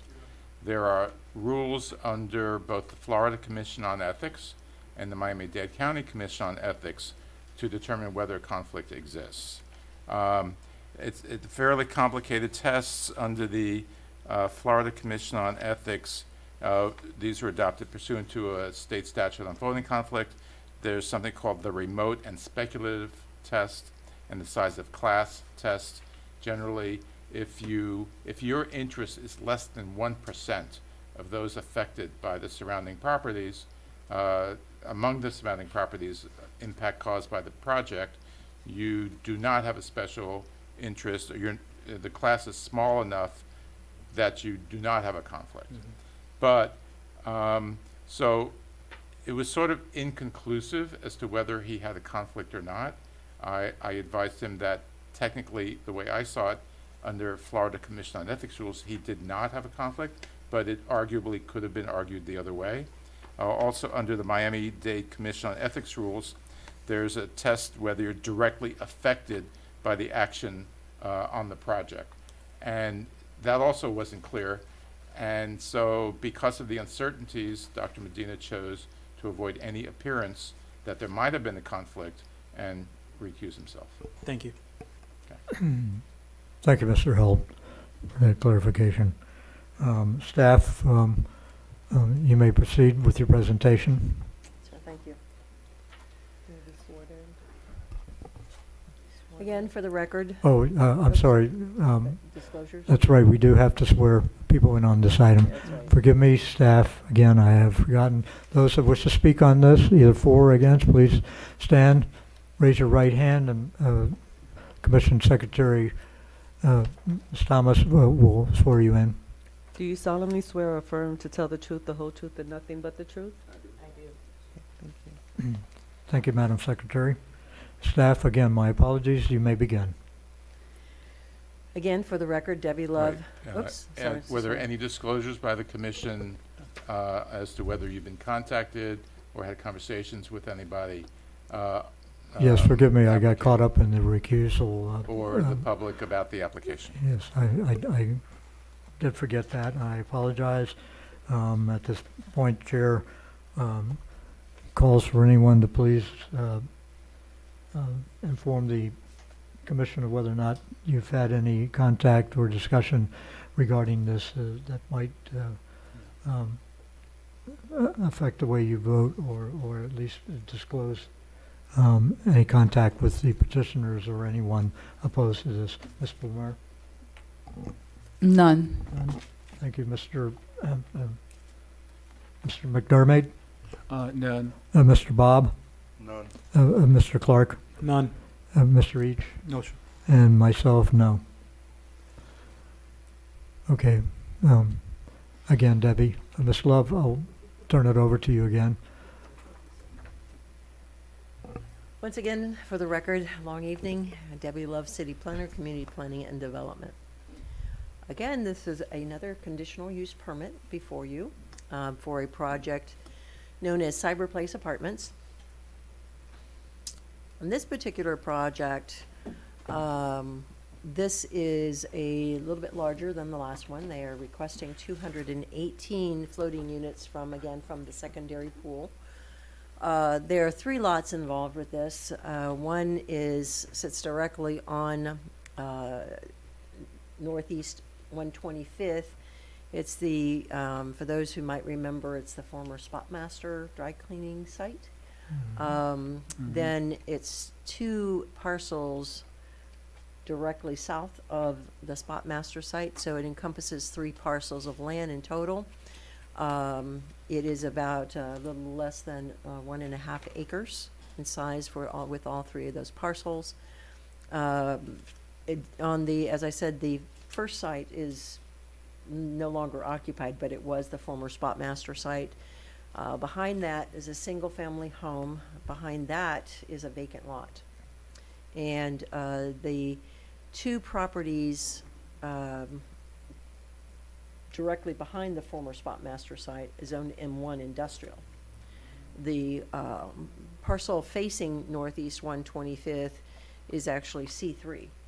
And the C3 district, the height can go up to 150 feet in the C3 district. That's the downtown district is actually 150 feet in height.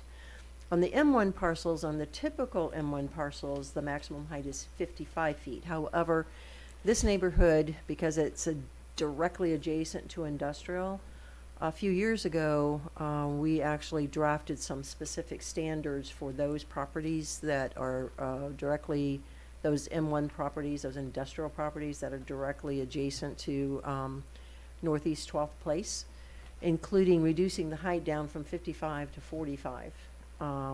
They have to install a wall or whether it's a CBS wall or if there's actual industrial activities going on, would determine what type of wall that had to be installed there. There were some other, minor conditions that you'd have to meet, like they could not have any signs or exit out onto Northeast 12th Place for any of the industrial properties. That all activities had to front 13th Ave.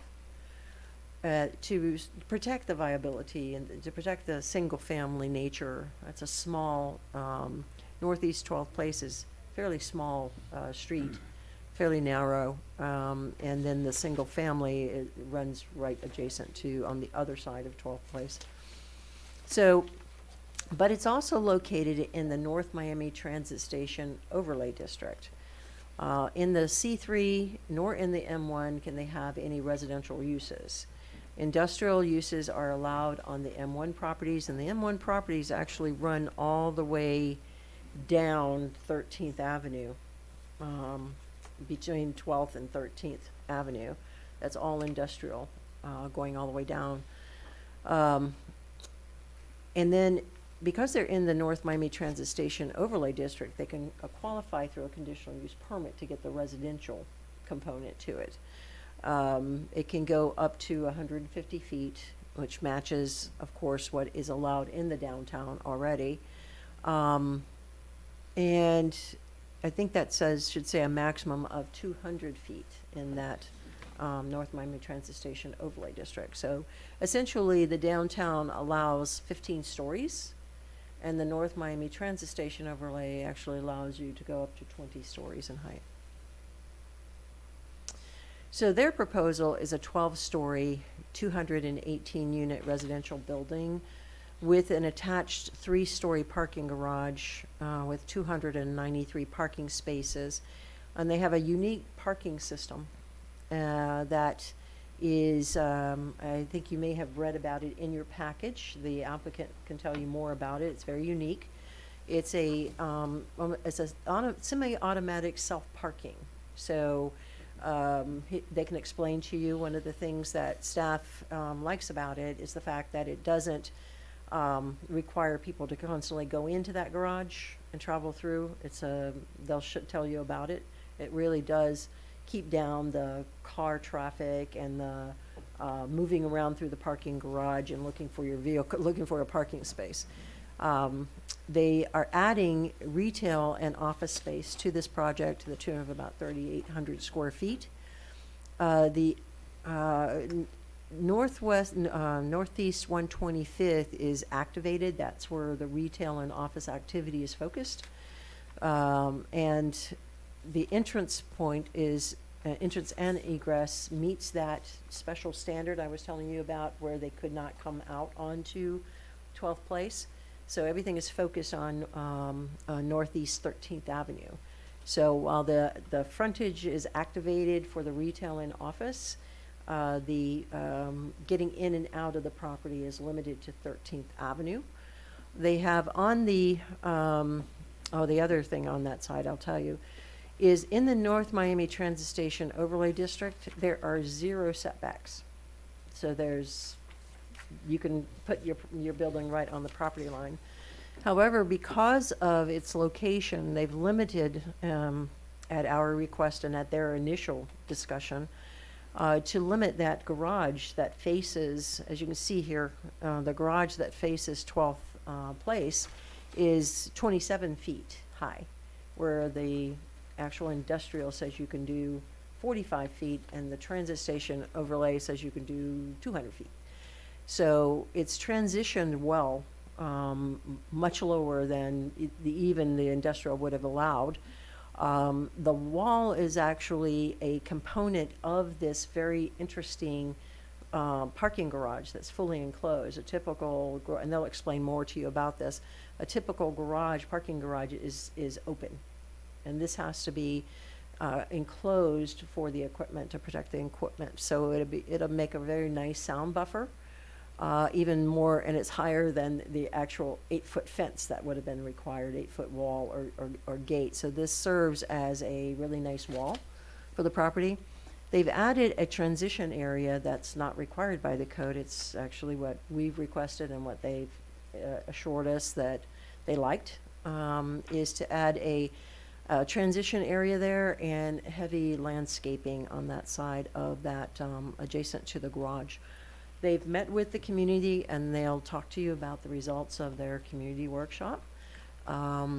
They have an integrated public art. I think one of the requests that they'll talk to you about from the neighborhood was they wanted some artwork on the building. So they'll talk to you a little bit more about that. Again, it's going to be another LEED certified or equivalent building with that 100% Florida native. We're going to get those pollinators and the habitat back that's been destroyed over time.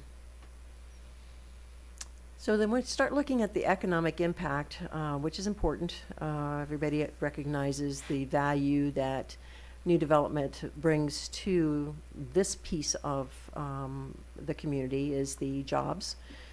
724 short-term direct and indirect jobs. Again, this is another 2-year construction period as projected. About 49 million in wages during that time period.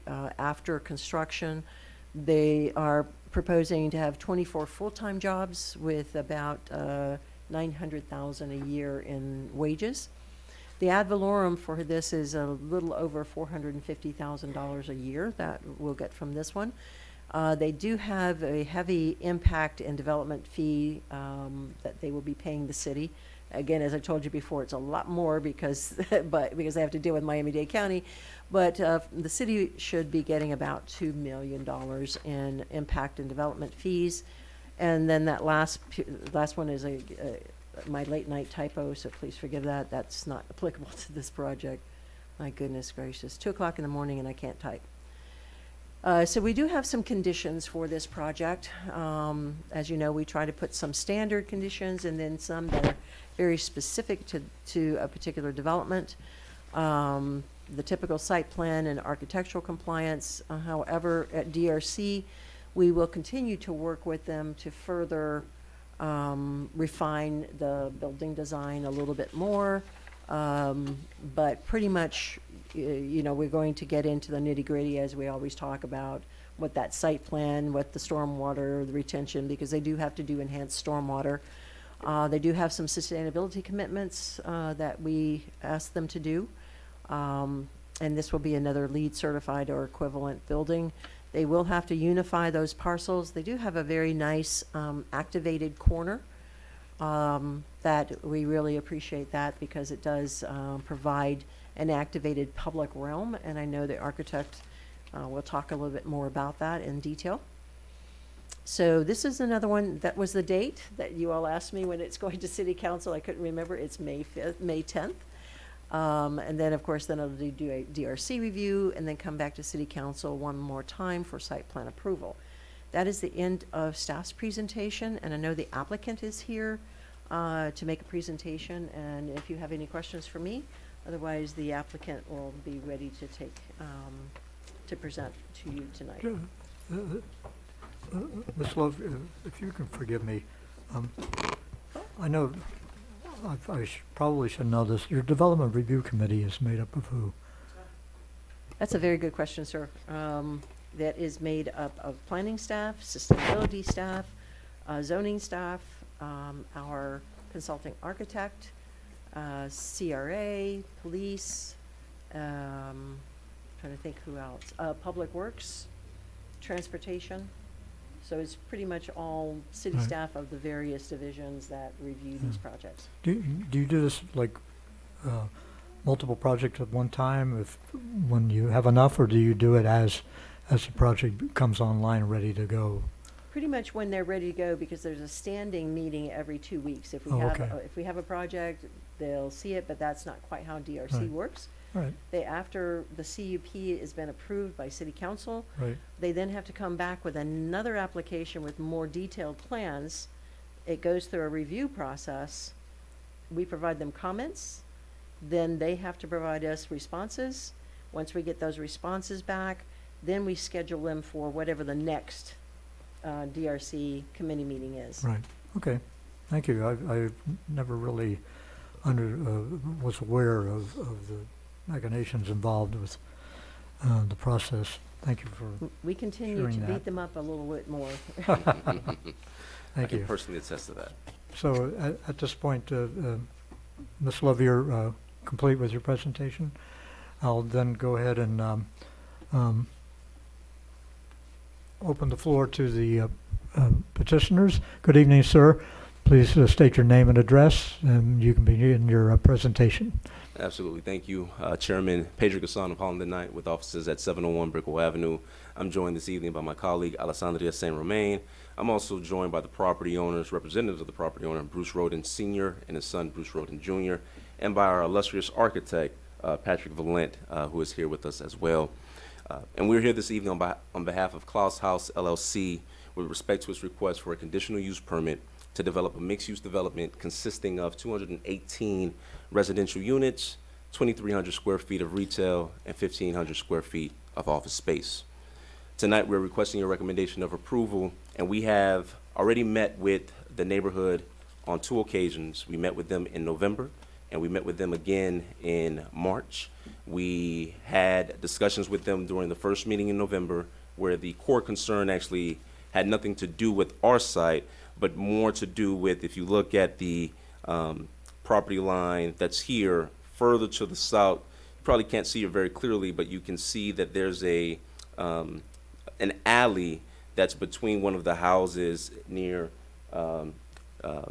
Northeast 12th Place. And one of the core concerns that they had during that meeting was whether our development was going to impact that alley. We explained to them that legally we could not have an impact on that alley because we're not adjacent to that alley. That alley has nothing to do with our property, and we could not make any changes to it.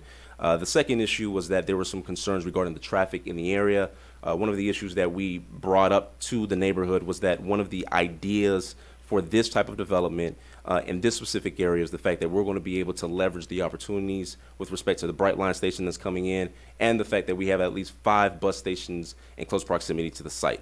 When you take into account those 2 items and the fact, as I will explain later on in our presentation, that the developer is proposing to provide 20 Tesla self-driving automatic vehicles as an amenity for the residents of the community to help incentivize them from utilizing their own vehicles, I think it goes to show how much of an incentive we're trying to put in place to provide folks with the opportunity of leaving their cars behind and for us to provide for that amenity.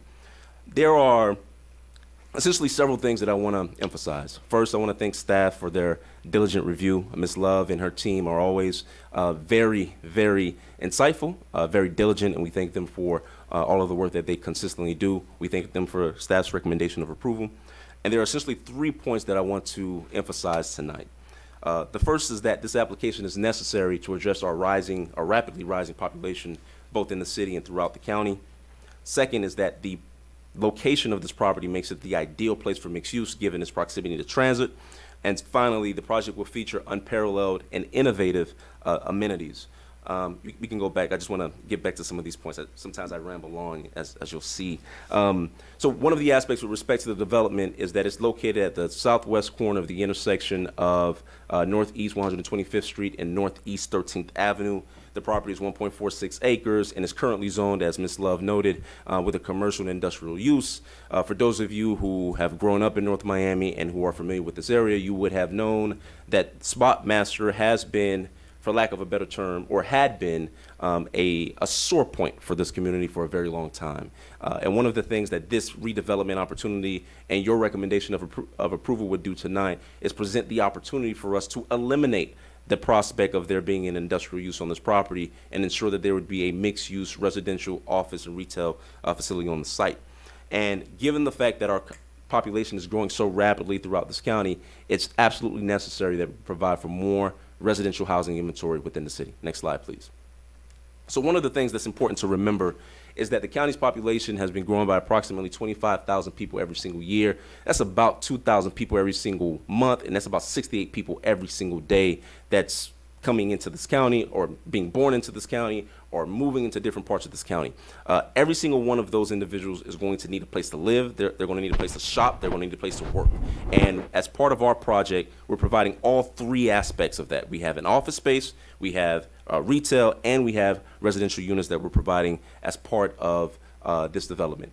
And one of the things that occurs within any development, within any city, within any county where you have such a rising population is where you have inventory that is beginning to dwindle, but you have a population that's continuing to rise. The pricing of housing continues to go up. Next slide, please. So this lack of inventory has caused Miami-Dade County today to be the #1 most unaffordable county in the country.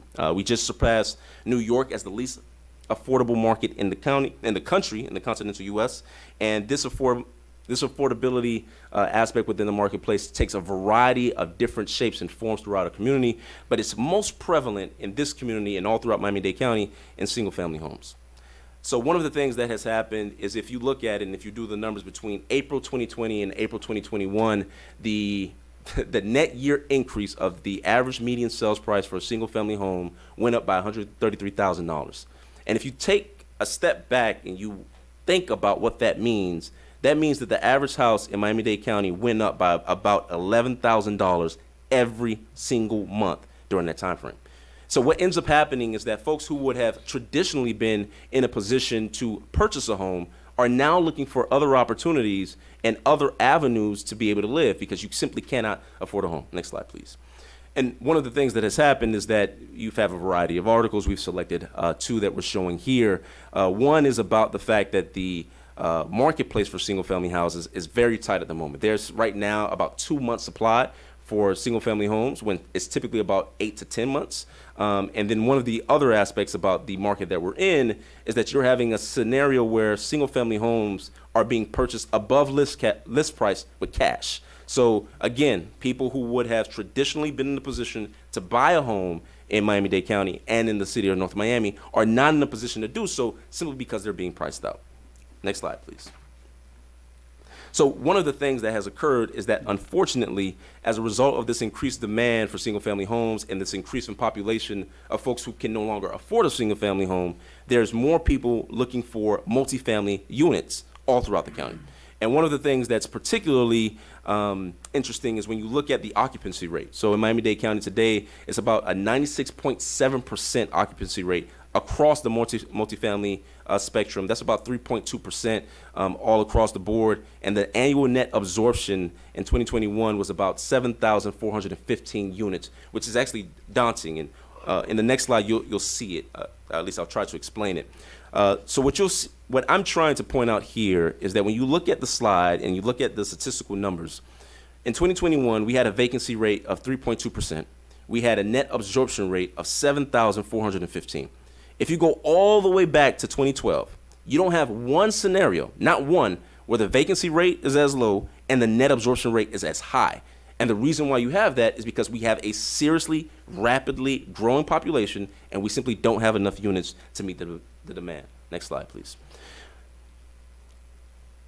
Now, even the city itself has recognized this need for more housing inventory within the city. For example, in the 2020-2025 Consolidated Plan, Prepare for HUD, the city expressly recognized the need for increasing its housing supply as one of the most important items. The city, in its plan, noted that the majority of the housing stock within the city is 50 years or older, and that a significant number of the housing stock within the city lack basic infrastructure, such as plumbing.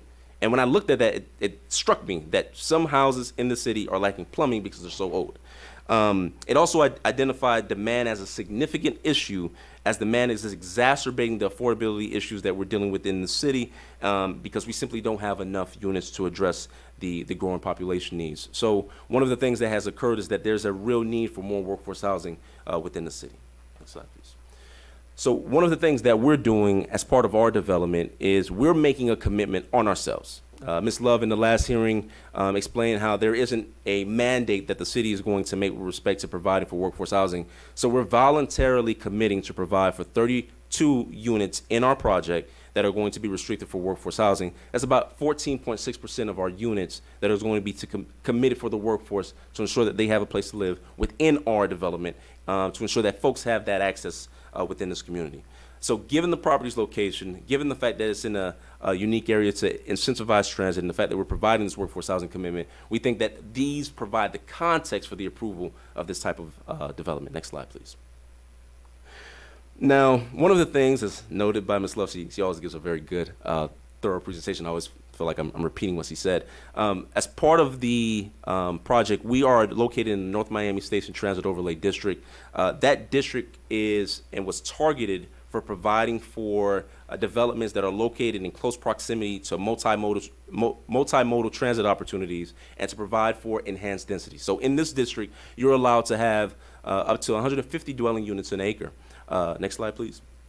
But you're also allowed to have 200 feet in height and 0 setbacks. But as part of our development, we wanted to take into account the proper transitioning to both the multifamily uses that are immediately to our west and the single-family uses that are to our west. There's already a commingling of multifamily and single-family within the community that's nearby. All we're doing is adding to that and making sure that more people have an opportunity to live within the area. So what we've done is, first, we've provided the front and rear and side setbacks. We're providing a front setback of 20 feet and rear side setbacks of 10 feet that allows us to appropriately buffer our development. And second, we're only providing for a height of 120 feet. Next slide, please. So I think that this slide tells the story much better than I ever could, much better than I could ever write into words. It shows you the substantial difference of what this building would look like if we built it at 198 feet. So our architect was being very kind. He didn't want to go up to the max. It didn't feel right for him. So he only did 198 feet. But we could have gone 2 feet higher than that under the North Miami Transit Station Overlay District. Two core things that I want you to see as part of this slide. The first thing is the height, which is pretty apparent. The second thing is that the building on the left, which is what could be done under the Transit Overlay District, and the building on the right, which is what we're proposing, one big difference is that the one on the left has a parking garage, or a true parking garage. And I know that Ms. Love referred to our parking area as a parking garage, but I don't think it's appropriately identified as a parking garage because it's more of a parking lift location, because there isn't a place for you to drive up. There isn't necessarily ramps for you to go up and down. You drive in, and as I'll show you in the video, there's essentially a Rubik's Cube that comes and you press the key fob, you drive in, and it takes your car off, and it moves into a variety of different positions. So one of the core differences between the two projects is that the height is substantially different. We're about 80 feet different in height, and we also are not providing for any garages to be seen from the general public or the neighbors. Next slide, please.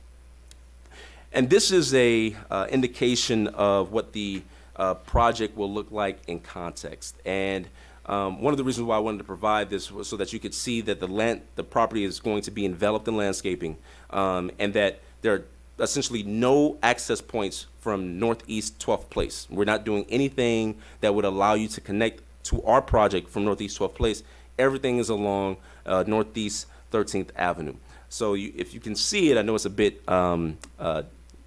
further away, but there are two indentations off of the site plan, and when you look at the site plan, those are the two areas in which you would both enter and exit the property. And that's the core aspect of this site that I wanted to focus on with respect to the slide. But one other item here is that if you look to the north of the property, you'll see different bus icons. And the reason why that's important is that this property is in close proximity to Bus Route 93, which connects passengers to downtown Miami, Bus Route 16, which connects to the Adrian Arts Center and the Metro Mover, Bus Route 3, which provides connections to Aventura Mall, 163rd Mall, Bus Route 19, which provides access to Miami-Dade College North Campus, and Bus Route 107G, which provides access to Bal Harbor and the North Dade Health Center. Next slide, please. The property is also in close proximity to leverage the Bright Line station opportunities that are going to be coming forth in the near future. As you all know, there is an anticipation that the Brightline Station will be located at Northeast 123rd Street in close proximity to the site. And Brightline creates the unique opportunity to further disincentivize our residents from using their own cars and to simply jump on the Brightline and go to work downtown, uptown, or whatever town they want to go visit or work in. With the Brightline nearby, we'll be in a position to be able to allow our residents to be able to efficiently work and travel in close proximity to our project. And we think that coupled with the bus route opportunities, that this is a uniquely situated transit supportive development on this property. Next slide, please. But if you were to look at the previous site pictures of this property, you would have no idea that there are this many transit opportunities in close proximity. It's simply not doing anything to leverage those opportunities to ensure that more people within the city, more people within the county have an opportunity to live within workforce, to have more opportunity to live in new development and have an opportunity to live in a place in a facility that will provide them access to bus routes and transit options as dynamic as this. Next slide, please. So this is what we're proposing, and here I'm going to say it again. As Ms. Love previously stated, we are going to have to, if we're blessed enough to receive your recommendation tonight, and if we're blessed enough to receive the City Council approval in May, we're going to again have to go through DRC. And that's going to be a rigorous process, and then go back to City Council to receive their approval of the site plan and renderings and landscaping plans that we're going to have. I can tell you that there was a lot of discussion regarding the frontage on Northeast 125th Street, ensuring that there was a dynamism of ensuring that folks can have an opportunity to activate that site, so that when the Brightline Station comes into place, that there is actually people there, people utilizing that retail, so that there's more of an activation in that area to ensure that we have the opportunity to utilize it. Next slide, please. In addition, one of the things that's important to know about this site that you really can't tell from looking at the architectural design is that the middle silver lining that's in the middle of the northern facing building, you can see like a silver material, is this Tesla Cybertruck. It's the material for the Tesla Cybertruck, because one of the aspects about this development that we want to do is focus very heavily on environmental uses, particularly with the Tesla. Mr. Roden is a huge Tesla fan. He has a Try a Tesla company where he's doing a variety of different things of Teslas. And one of the things that I noted earlier is that we're going to be providing a community benefit of 20 Tesla vehicles that our residents can utilize by simply signing up and taking it to go to work or go shopping, whatever they need to do. Next slide, please. This is a rendering of the portion of the property that faces Northeast 13th Avenue. You can see the green screen wall that's immediately upon the area, the benches that we're providing, and we're really thinking about this as providing for more of the activation that we're looking to provide as part of the development. In addition, this is the amenity deck that Ms. Love had referenced. We are providing a pool with cabanas for our residents as well. Next slide, please. Now, one of the things that we're going to do, as I've noted, is subject to receiving the regulatory approvals, which we anticipate should be occurring within the next 2 to 3 years. There's the Tesla Autopilot feature on Tesla vehicles that has been going through a variety of rigorous analysis regarding its safety, its ability to safely drive folks to different locations. I won't get into the details. I'm not going to assert myself as an expert on it, but suffice it to say that there are a lot more people much smarter than me on this issue who do believe that there is a very high potential that within the next 2 to 3 years, the Tesla vehicle, particularly the Tesla Autopilot, will actually be more safe to utilize than a human driver. If that is the case, Mr. Roden has already made a commitment that he will provide 20 of those to help incentivize the residents of this community to drop off or leave their extra car, or to simply have no car and to utilize the car that's there. That helps to make this project actually more affordable to them, because they're eliminating the car note, they're eliminating the gas payments, and they're eliminating additional repair fees that they would have to do as part of their project. So I think as part of that, Mr. Roden is really trying to find out other ways to help reduce the cost to the residents and ensuring that they have an excellent opportunity to live in close proximity to transit. And I'm going to see if we can get this to work.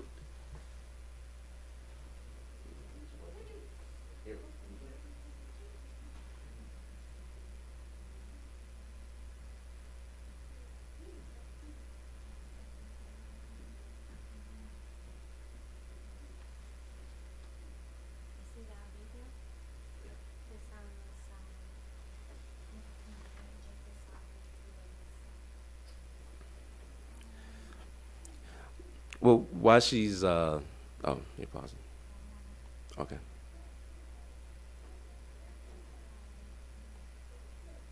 Well, what you're going to see on the video is that there's going to be a key fob, and as the person is driving into the parking area, the key fob will allow the Rubik's Cube structure to come down to allow them to park their car, and then they'll get out, and then the key fob will allow them to then take the car to another spot.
That it helps to eliminate the driving around looking for parked cars or looking for a parking space. You have a secure space for your site, and it also helps to ensure that you're not going to have any opportunities for folks to steal from your car because it's going to be behind a secure area.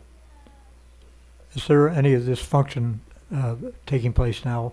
Is the system working elsewhere? That it is correct. So one of Mr. Roden's profession is as a what I will call a technological innovator in parking systems. So what he does is provide for developments to have these types of self-parking valet systems that they can utilize, and this is what he's been doing for over 20 years.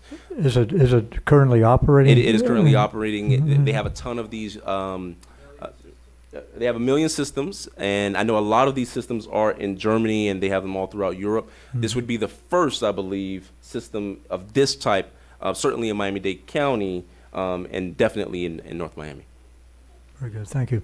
And finally, again, as noted by Ms. Love, we're going to be providing for a substantial amount of impact fees and permits to the city, over $2 million.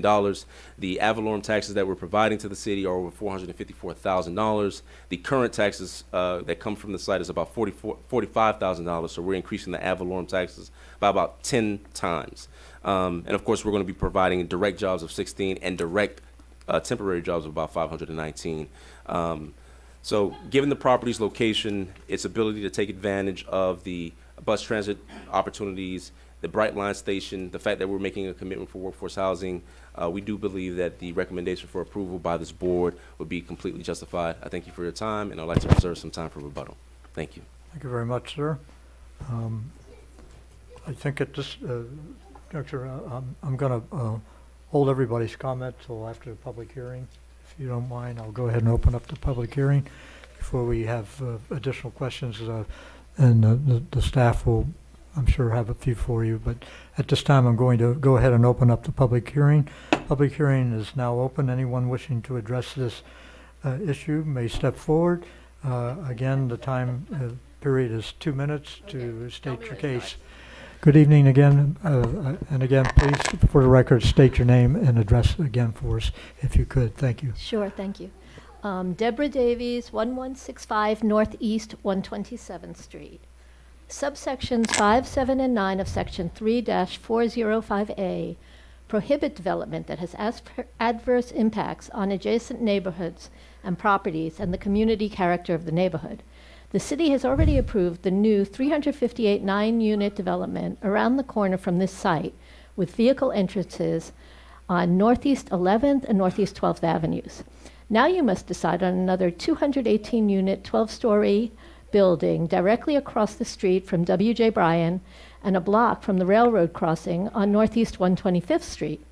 Between the school and the railroad crossing, the traffic is already very bad, but you are being asked to approve the second building before we even see the adverse impacts of the first ones. And just speaking to what you just said, I don't know if anybody here has taken a public bus in the last year or ever, okay? I have, and my children have. This commission should take a step back and take the time to do some real urban planning instead of just approving random developments at the whim of the developers. How will we ever revitalize downtown North Miami if Northeast 125th Street is an endless traffic jam, which it already is many, many hours? In each case, the city staff and council tell us it could be worse. There could be a 20-story building. But is this really the best North Miami can do? You are the North Miami Planning Commission. Please help us to develop our city the way we need, not the way the developers and their friends want. And my last paragraph, okay, this might take me longer, but I was going to speak about the notice that went out, and as I was talking to the lawyers, it just seems like the notice only came in English, first of all, not in Creole or Spanish, which really seems wrong. And it did say that people could mail in comments, but they were not accepted, and people should be able to email, and this should be open to the public in an easier format. Thank you. Thank you. Anyone else wishing to address this, please step forward, either for or against the project. I don't see any others, so at this point I'm going to go ahead and close the public hearing, and we'll invite some input and questions from So the commission. I did ask for a small time for rebuttal. Just want to make sure I address some of the comments that she made. Sure. Okay, thank you so much, All Chair. right, go ahead. So the first thing is I want to thank Ms. Deborah for coming out. She was part of the neighbors who came to the meeting in November. Unfortunately, I didn't see her at the meeting in March. She raised the issue regarding traffic during that time. Our traffic study has taken into account the development that she's talking about because staff required us to do that so that they could analyze what traffic impacts would be with our development. When we start talking about traffic impacts, and I'm going to say this, and I don't mean to be facetious, I have never, and I've been practicing in this area now for about 9 years, not once, practicing in land use and zoning, have I ever gone to a public hearing where somebody said, traffic is amazing. I absolutely love traffic. It's so great, I have no objections. I've never been in that scenario, and the day it happens, I might do a hula hoop, I might do a cartwheel, I don't know, but it's just never happened during my entire time of practicing in land use and zoning. But be that as it may, what we have to do in these type of scenarios is we have to look at the bigger picture. And this is actually a plan by the city. This is the North Miami Station Transit Overlay District. So I do disagree with, respectfully, Deborah, with what she's saying that this is not a plan. This is precisely a plan. We saw the plan. The plan was approved. And now we're pursuing a development that's consistent with the plan that the city has put in place. So with all due respect, I understand the concerns. I know that traffic is always going to be an issue. We look forward to continuing our dialogue with the community. In our meeting, particularly in our second meeting, we had an entire portion of it in Haitian Creole, where members of the community were able to hear us speak, and I spoke in Creole for members of the community to understand. So I'm happy to continue the community dialogue. I'm happy to continue to go out and speak to the community. I know that the owners are as well, and our team is as well, but we look forward to moving forward with this project. We're hopeful that this commission would be supportive. Thank you so much, and thank you for your time. Thank you very much. Don't go away. I'm sure we have some questions from our distinguished board this evening for you. So let's begin with Mr. Bob up front. I promise you would be first up, sir. You have it, Commissioner Bob. Thank you. So my question is about the pricing. What is your proposed prices for the units? So I think the pricing is still in flux. It's something that we're still working on. As you may know, what ends up happening as you're going through a construction cycle is once the project is delivered, you'll be able to provide precise pricing. But one of the things I can say without hesitation is that 32 units in this project will be made affordable to people who are within the workforce housing income group, and particularly up to folks who are making up to 120% of the area median income of Miami-Dade County. Currently, the area median income of Miami-Dade County is $61,000. If you take, and I'm going to never trust a lawyer with math, it's like 1.2 times 61,000 is the maximum that the person can make if they're going to be in the workforce housing in units. So what that turns out into is about 61,000. $73,200 is the maximum you can make for those 32 units, and we anticipate that we're going to provide those to individuals within the community who work nearby and who can take advantage of the bus route options and the transit options. Mr. Bob, do you have any other questions, sir? Thank you. Mr. Clark? I assume the other units would be market rate. That is correct. Okay. Nothing at this time. Thank you. Ms. Palmer?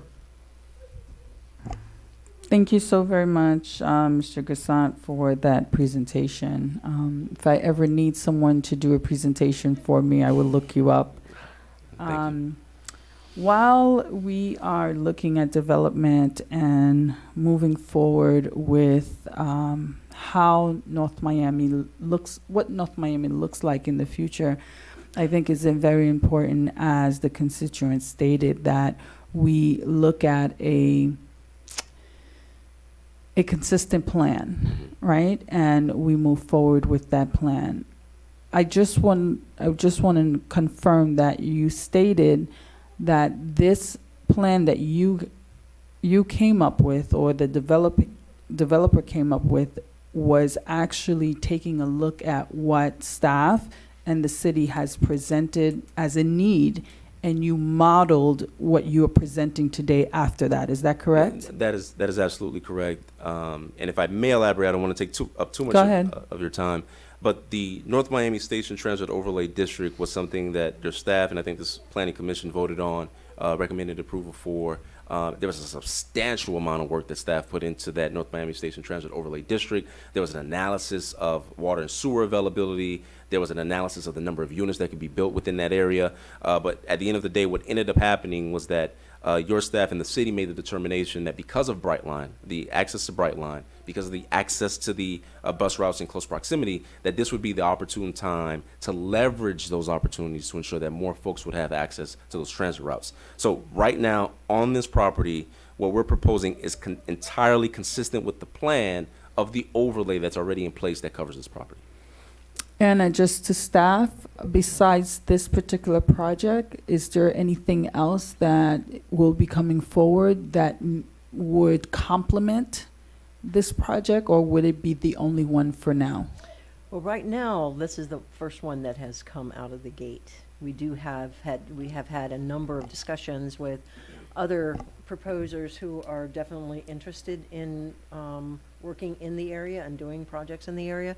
We do have, as Mr. Gassant said, it's not just that we created an overlay district. There's actually a plan. It's called the North Miami Mobility Hub Plan. And North so Miami Mobility Hub Plan? Mobility Hub and Transit-oriented strategic plan. It's a mouthful, right? Okay. And it has design, it has catalyst projects, and this location is one of those catalyst projects in that plan. And that plan, was it presented to the community? Oh, yes, there was a lot of public workshops that were held in this building. I know many of the planning commissioners attended. This all was presented. It was hosted by the CRA, and there were workshops here. There were public workshops that involved even identifying the boundaries of the overlay district, the appropriate boundaries, and the community actually workshopped that. Right. Okay. And what was their feedback at that time?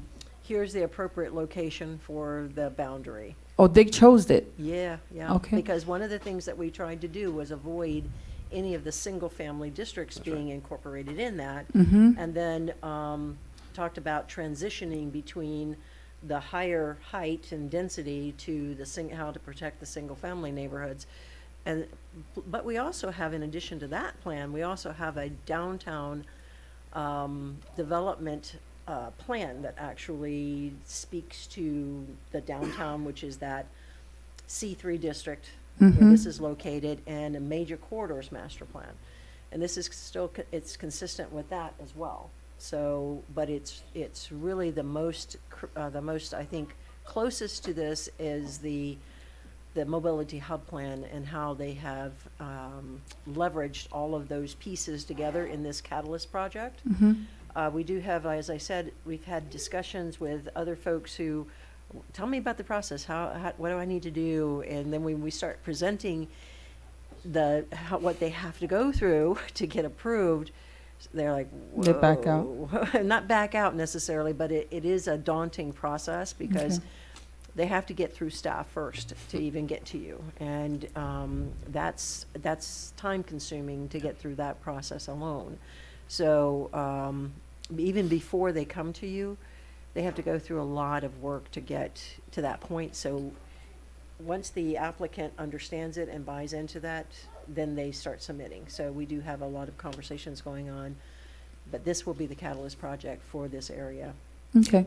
I mean, I just clearly wanted to take into consideration what she stated, and just to highlight the fact that it is just not going to be one isolated project, but there is a vision for this entire C3 district, and they are just the first to actually see the project and say, okay, based on the vision that the city has presented, I would like to come with a suggestion. I believe Commissioner Bob already mentioned the prices, and, you know, obviously we are, I don't want to use the word grateful, but, you know, just thankful that you're considering workforce housing. My next question is, would you be reaching out to the CRA for any funding? So that process is still in flux. We may very well reach out to the CRA for funding, but as you well know, and I know as the commission knows, at the point that we go to the CRA, it creates several different tranches that we may have to meet, right? So it's no longer just going up to 120% of the area median income. At that point, we may have to have certain units at 80%, 90%, 100%. I know you know it very well. So that's why I'm asking, because I just want to make sure that if, you know, it's not set in stone, what you mentioned tonight, and if you are going to present anything to the CRA board, that you are also willing to increase the workforce housing as well. So that I know this is what you're presenting for now, but, you know, and I'm also on the CRA board, so I'm just, you know, understood. I laying it out, because, you know, workforce housing is extremely important, extremely important. And although these projects are beautiful and they are going to be the future, clearly, of North Miami, we have to ensure that we are not pushing people who look like you and I out. And that's the bottom line. I'm not going to mince my words. We cannot displace a certain population that already exists here, you know, in an effort to build a more innovative city. And I see that there's a lot of innovation with this project and a lot of things that are going to entice people from all parts of Miami-Dade County, right? If you tell someone, listen, there's going to be 20 cars available, 20 Teslas, you know, you don't have to necessarily have a car if you live here. And if you're going out for an evening, you can, you know, just book a car. I mean, these are really great initiatives, but at the same time, we cannot do that at the expense of moving a certain population of the people who already exist. Thank you. Thank you. And to your point, Commissioner Lemur, I think it's a Dade County problem, South Florida problem all over. I know the Herald has addressed that in numerous articles, and you're so right that that people are being pushed out of the affordable market, so to speak, and it's something that needs to be addressed not only in North Miami, but throughout South Florida and Dade County. Thank you. Do you have any further? That would be all. Thank you. Thank you. Thank you. Let me turn my attention down, make sure that I covered it up. Mr. Edwards, did you have any other comments? Mr. Clark. No, I'm fine. They did well Thank in the you. presentation. And again, Mr. Bob, anything to follow up?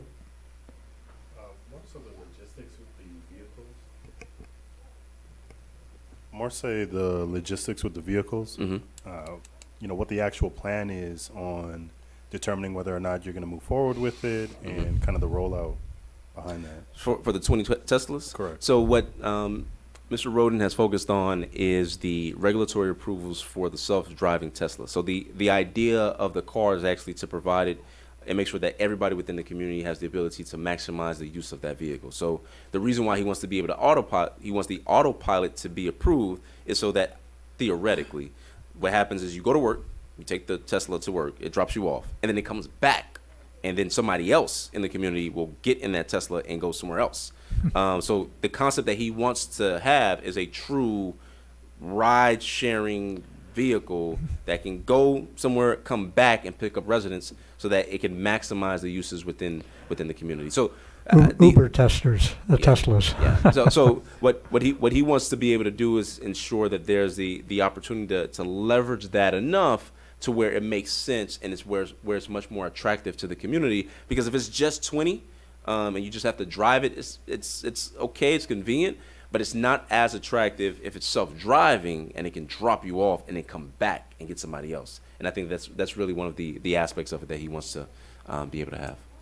Yes, sir. Mr. Chair recognizes Mr. Helm. Thank you. So I'd just like to follow up on that comment and say that at some point, and staff advises me, it's before the DRC, there should be a precise trigger that is defined that would require the implementation of that proposal on the Teslas. Absolutely, and I'm sure we'll be working that out with staff on that language. Thank you so much, Mr. Hill. Thank you, Mr. Helm. Commissioner Each, the floor is yours, sir. Thank you. First of all, that area over there, you know, I'm quite familiar with it along the railroad tracks, 13th Avenue. It's absolute disgrace. It's time it goes. I drove by there the other day, and I was absolutely just unbelievable. There's an old house back there that has to go, which you guys are buying, and the store yard next to it, and the dry cleaner. You know, a couple of points that were brought up. The Urban Land Institute some years ago said that we should live, work, and recreate, play in the same neighborhood. And we found this out in London when they built that big Ferris wheel that nobody was moving, so forth and so on. So that's why we came up with this idea here of the Transportation Overlay District, and we had all types of meetings to develop the city. And hopefully we have an ideal shot here of, with the Bright Line, getting that station to move people downtown. Not taking I-95, but getting on that station and going downtown, going uptown, what have you. Traffic is a reality of life. You drive through I-95 to Washington, D.C., you're going to be in a traffic jam. I grew up in New York City. I remember traffic all of my life. It was just a fact of life. And for too many years in this city, we said, we don't want traffic here, but the traffic was here. And everybody around us developed some beautiful places. North Miami Beach, the Bay, Bell Harbor, Surfside, what have you. They're going up with 50, 60-story buildings, Sunny Isles, what have you. Now, we said we don't want to push people out, and we certainly don't. One of the things that I've seen in this city for a lot of years was substandard housing. And I've seen developers come in here and build, I want to just call it for a Bob Moses or Bob Moses projects, or I don't know if you know who Bob Moses was. He developed the housing authority in the city of New York. Stereo houses or Stalinistic projects, just very basic, bare bones. Let me build a building, let me get the money, and let me run out. That's it. And that always annoyed me. I've been here 50 years, and that always kind of just, I said, this is really sad. Now, I look at a project like yours, and you're giving amenities to people. You have an elevated pool deck area. You set aside workforce housing, which is quite important.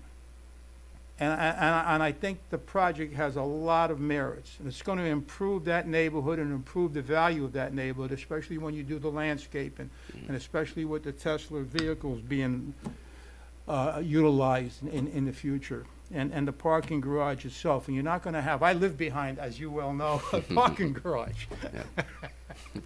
And I have to look at the glaring lights, and I hear the noise and what have you. But anyway, I do think this is a good project.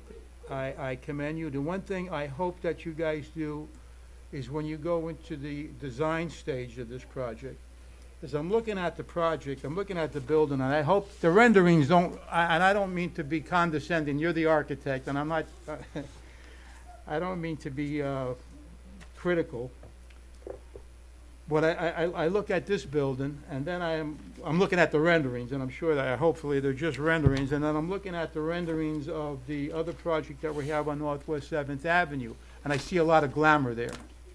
I hope that when you guys go into the design process here, you give this building a lot of glamour. I mean, a lot of glamour.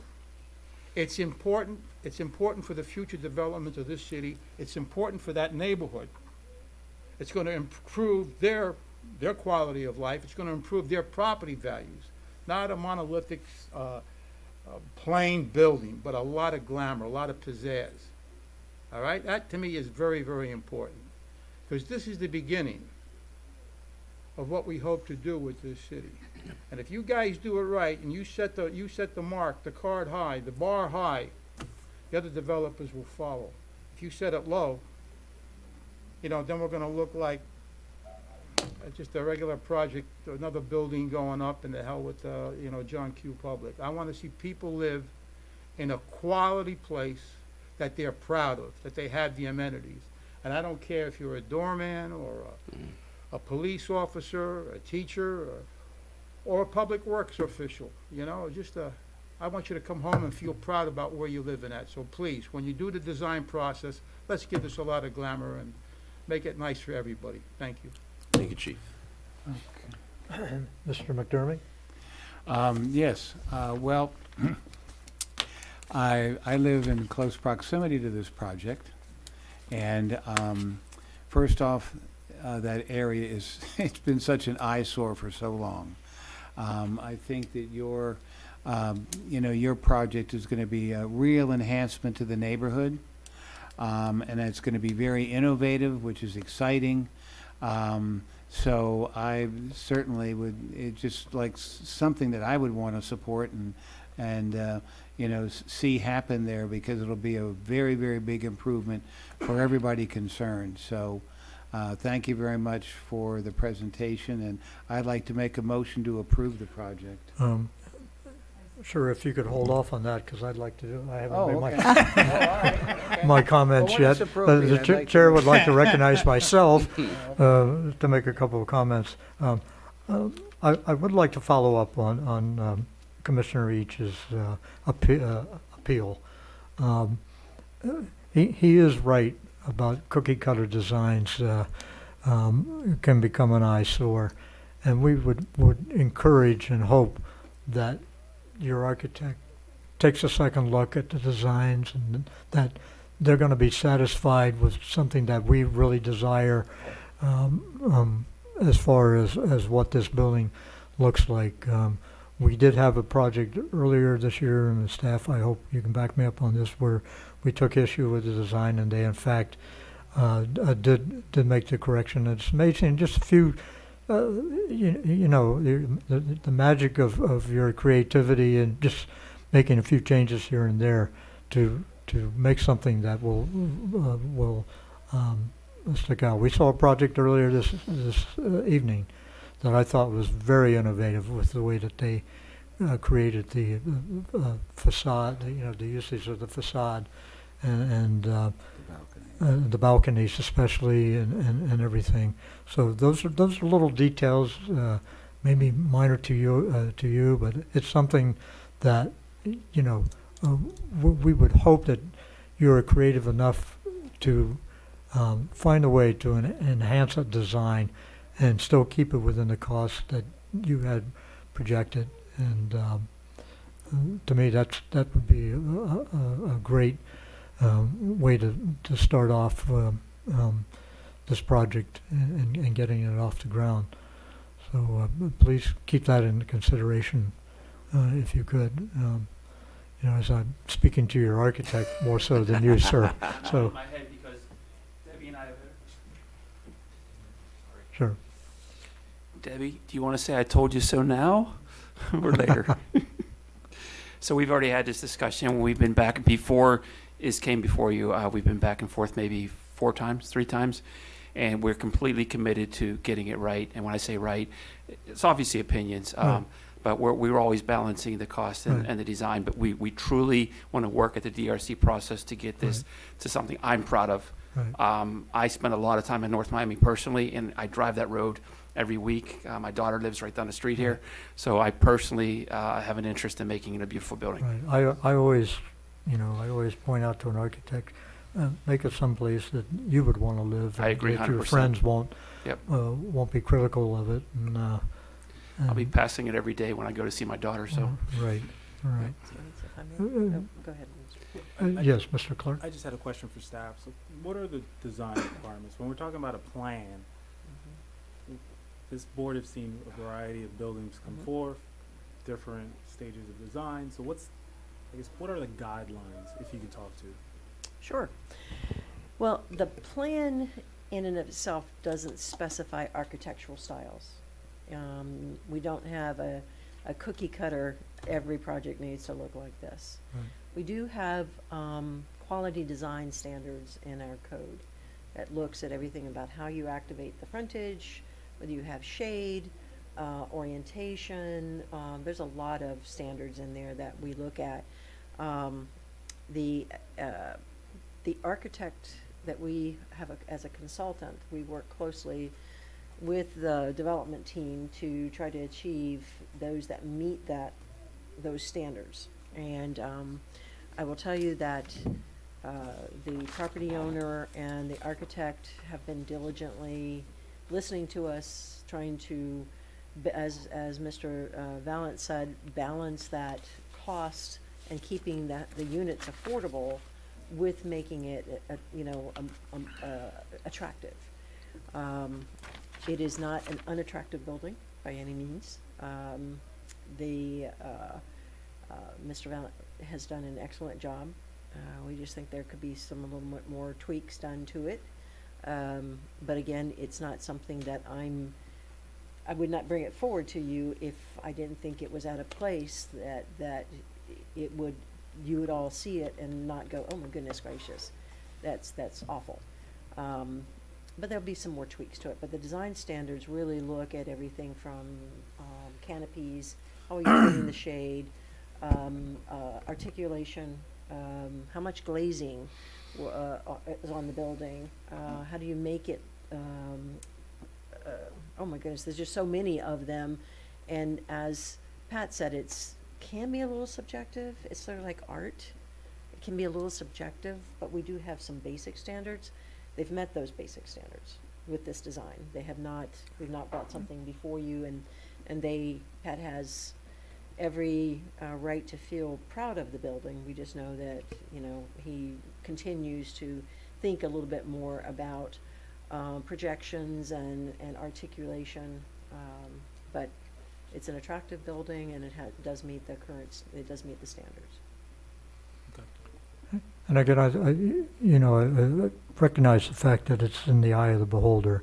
Some people may not agree with the design, the way it looks, and some people may just think that, that's the best thing I ever saw. We don't want to put a developer in that position, but at the same time, we would hope that their creativity, as I mentioned before,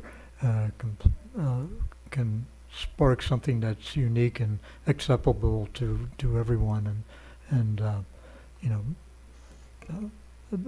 be pleasant and something that people would want to live in, and to have a part of their city. That's really all I was trying to stress more than anything else, not set guidelines for design and you know, taste, because if something I like you may not like, or vice versa. So we don't want to go into that, and by no means. No, So but I would add as a lead AP, which is the certification I hold, one of the credits is that natural light being brought into the building is a potential credit towards your LEED certification. So right. I personally would recommend a little bit additional glazing, maybe reevaluate the punch windows.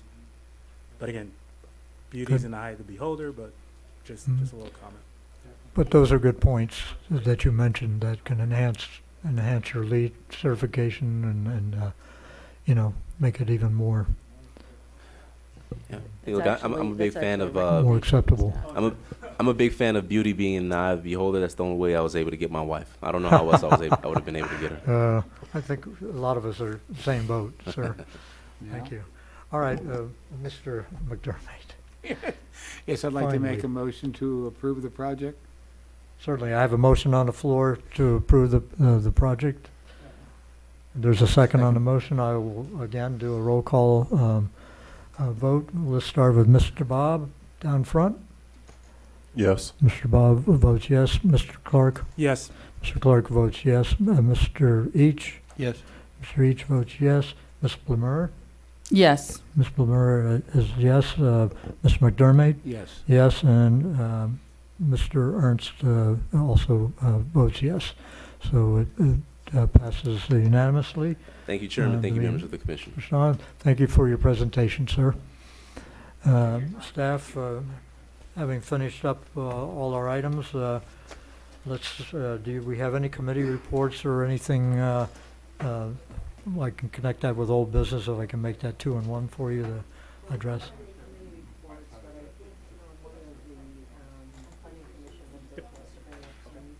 Yeah, from a new business, I think tonight we've talked highly about notices going out to the community being trilingual.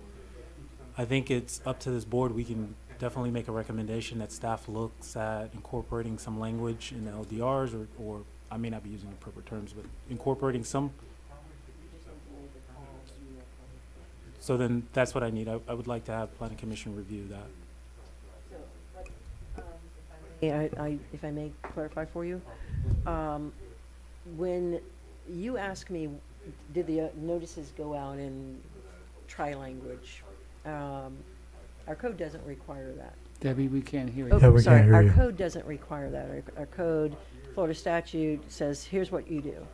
It sounds to me that you all would like, as a commission, to establish a protocol for the items going out, not the advertising, because our budget would not allow that, right? We don't have that kind of budget.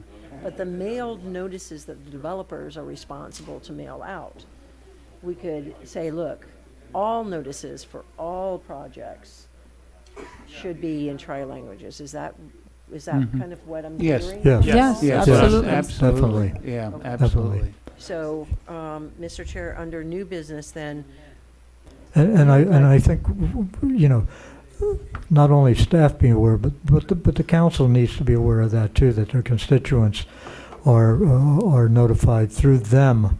You know, let's make them a little bit more responsible too, to recognize that they need to have established communications. Can we, Mr. Chairman, through you to Debbie, can we make this an official recommendation of the board? for city council to do, So for to the, mirror your policy? yeah, when you report on our actions, to make that a recommendation of the board.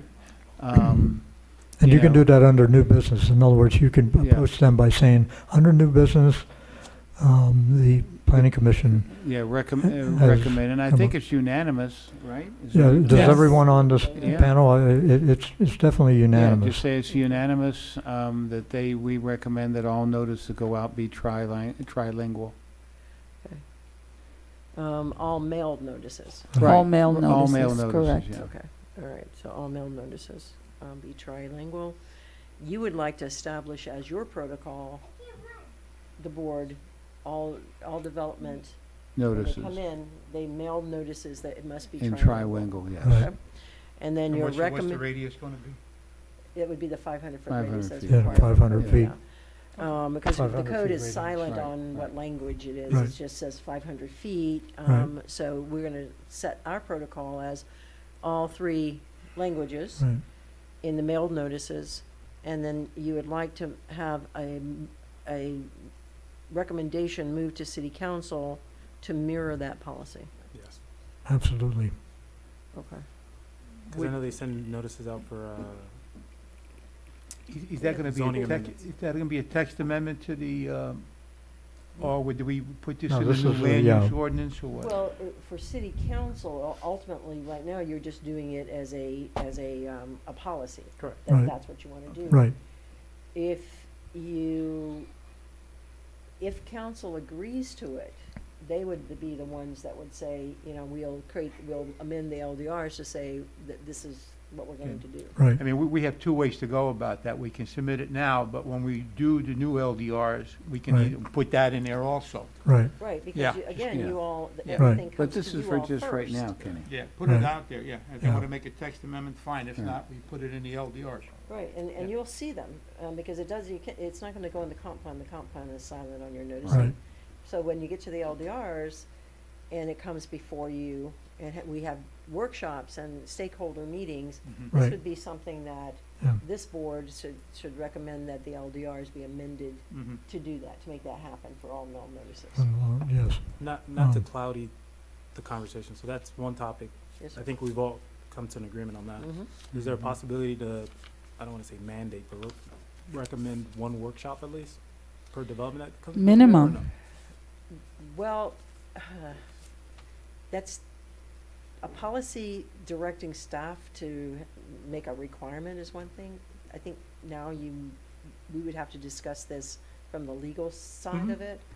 And I would have to get counsel from Ms. Warren in particular as to how we could say, all right, now not only the languages, but you're going to have at least 1 community workshop prior to coming before planning commission. So, Ms. Warren, do you have anything you want to add to that?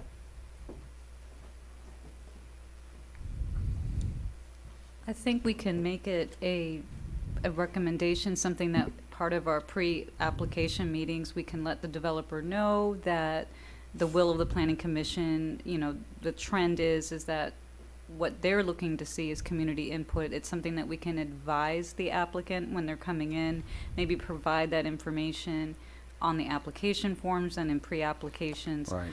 As far as a Right. mandate, because there is a monetary cost associated with it, I'd like to research that part further, whether or not that is something that we can impose and make a mandatory requirement before it even makes it to planning commission. That's something I would want to research further. But I think for now, just like we are recommending to the developer to provide that trilanguage notice, we can also put in the packet or as part of the pre-application meetings, a suggestion, a recommendation that this is what the planning commission would like to see, but not per se a mandate. Thank you. And, we've addressed the planning Right. commission as But you're going to this. do some more research on this, right? Okay. And All right, very we'll good. report back to you, probably at your May meeting, yeah. When's our next meeting? So, Oh, my God. it's on. staff, do you have a date for the next meeting? Somebody has a calendar on them, because I usually write it down, and let's see. May 5th? One moment, please. No, 5th, no? First Tuesday in May? May 3rd, May 3rd? yeah. Tuesday, okay.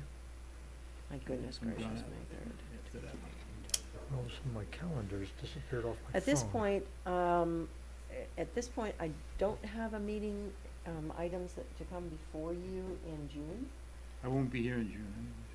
So, however, if there is an item that has to go forward, we will call, the meeting, so keep it on your calendar. But, I don't anticipate necessarily any development projects because there's a timeline for submitting applications for each meeting. The deadline for June was March 29th, I believe it was. So, and we got an application in today, but it's missed that deadline, so, Okay, unless but- I get pressure from somebody to try to get that on that June So, agenda. so to be clear, we won't be having a May 3rd meeting? At this point, there won't be a June meeting. June. Right, we will be meeting on May 3rd, but at this point, we do not anticipate having a June meeting. So we're not gonna have a meeting in May? You know, sir, we have a meeting in May. We have a meeting in May May. 3rd. We won't have one in But June. no May June. not June. But no Okay. June. May not at this time. Exactly. Right. So I want you to keep it on your calendar, because if It's on mine if a already. council member wants an item to move forward, Right. for I got example, that has to move forward, Okay, okay? yes. Okay, on that note, no other business up for discussion. Move for adjournment. So moved. So moved by Mr. H, seconded by Me. Mr. McDermott. Dermott. Meeting's adjourned. Yay. Thank you, everyone. Good job tonight.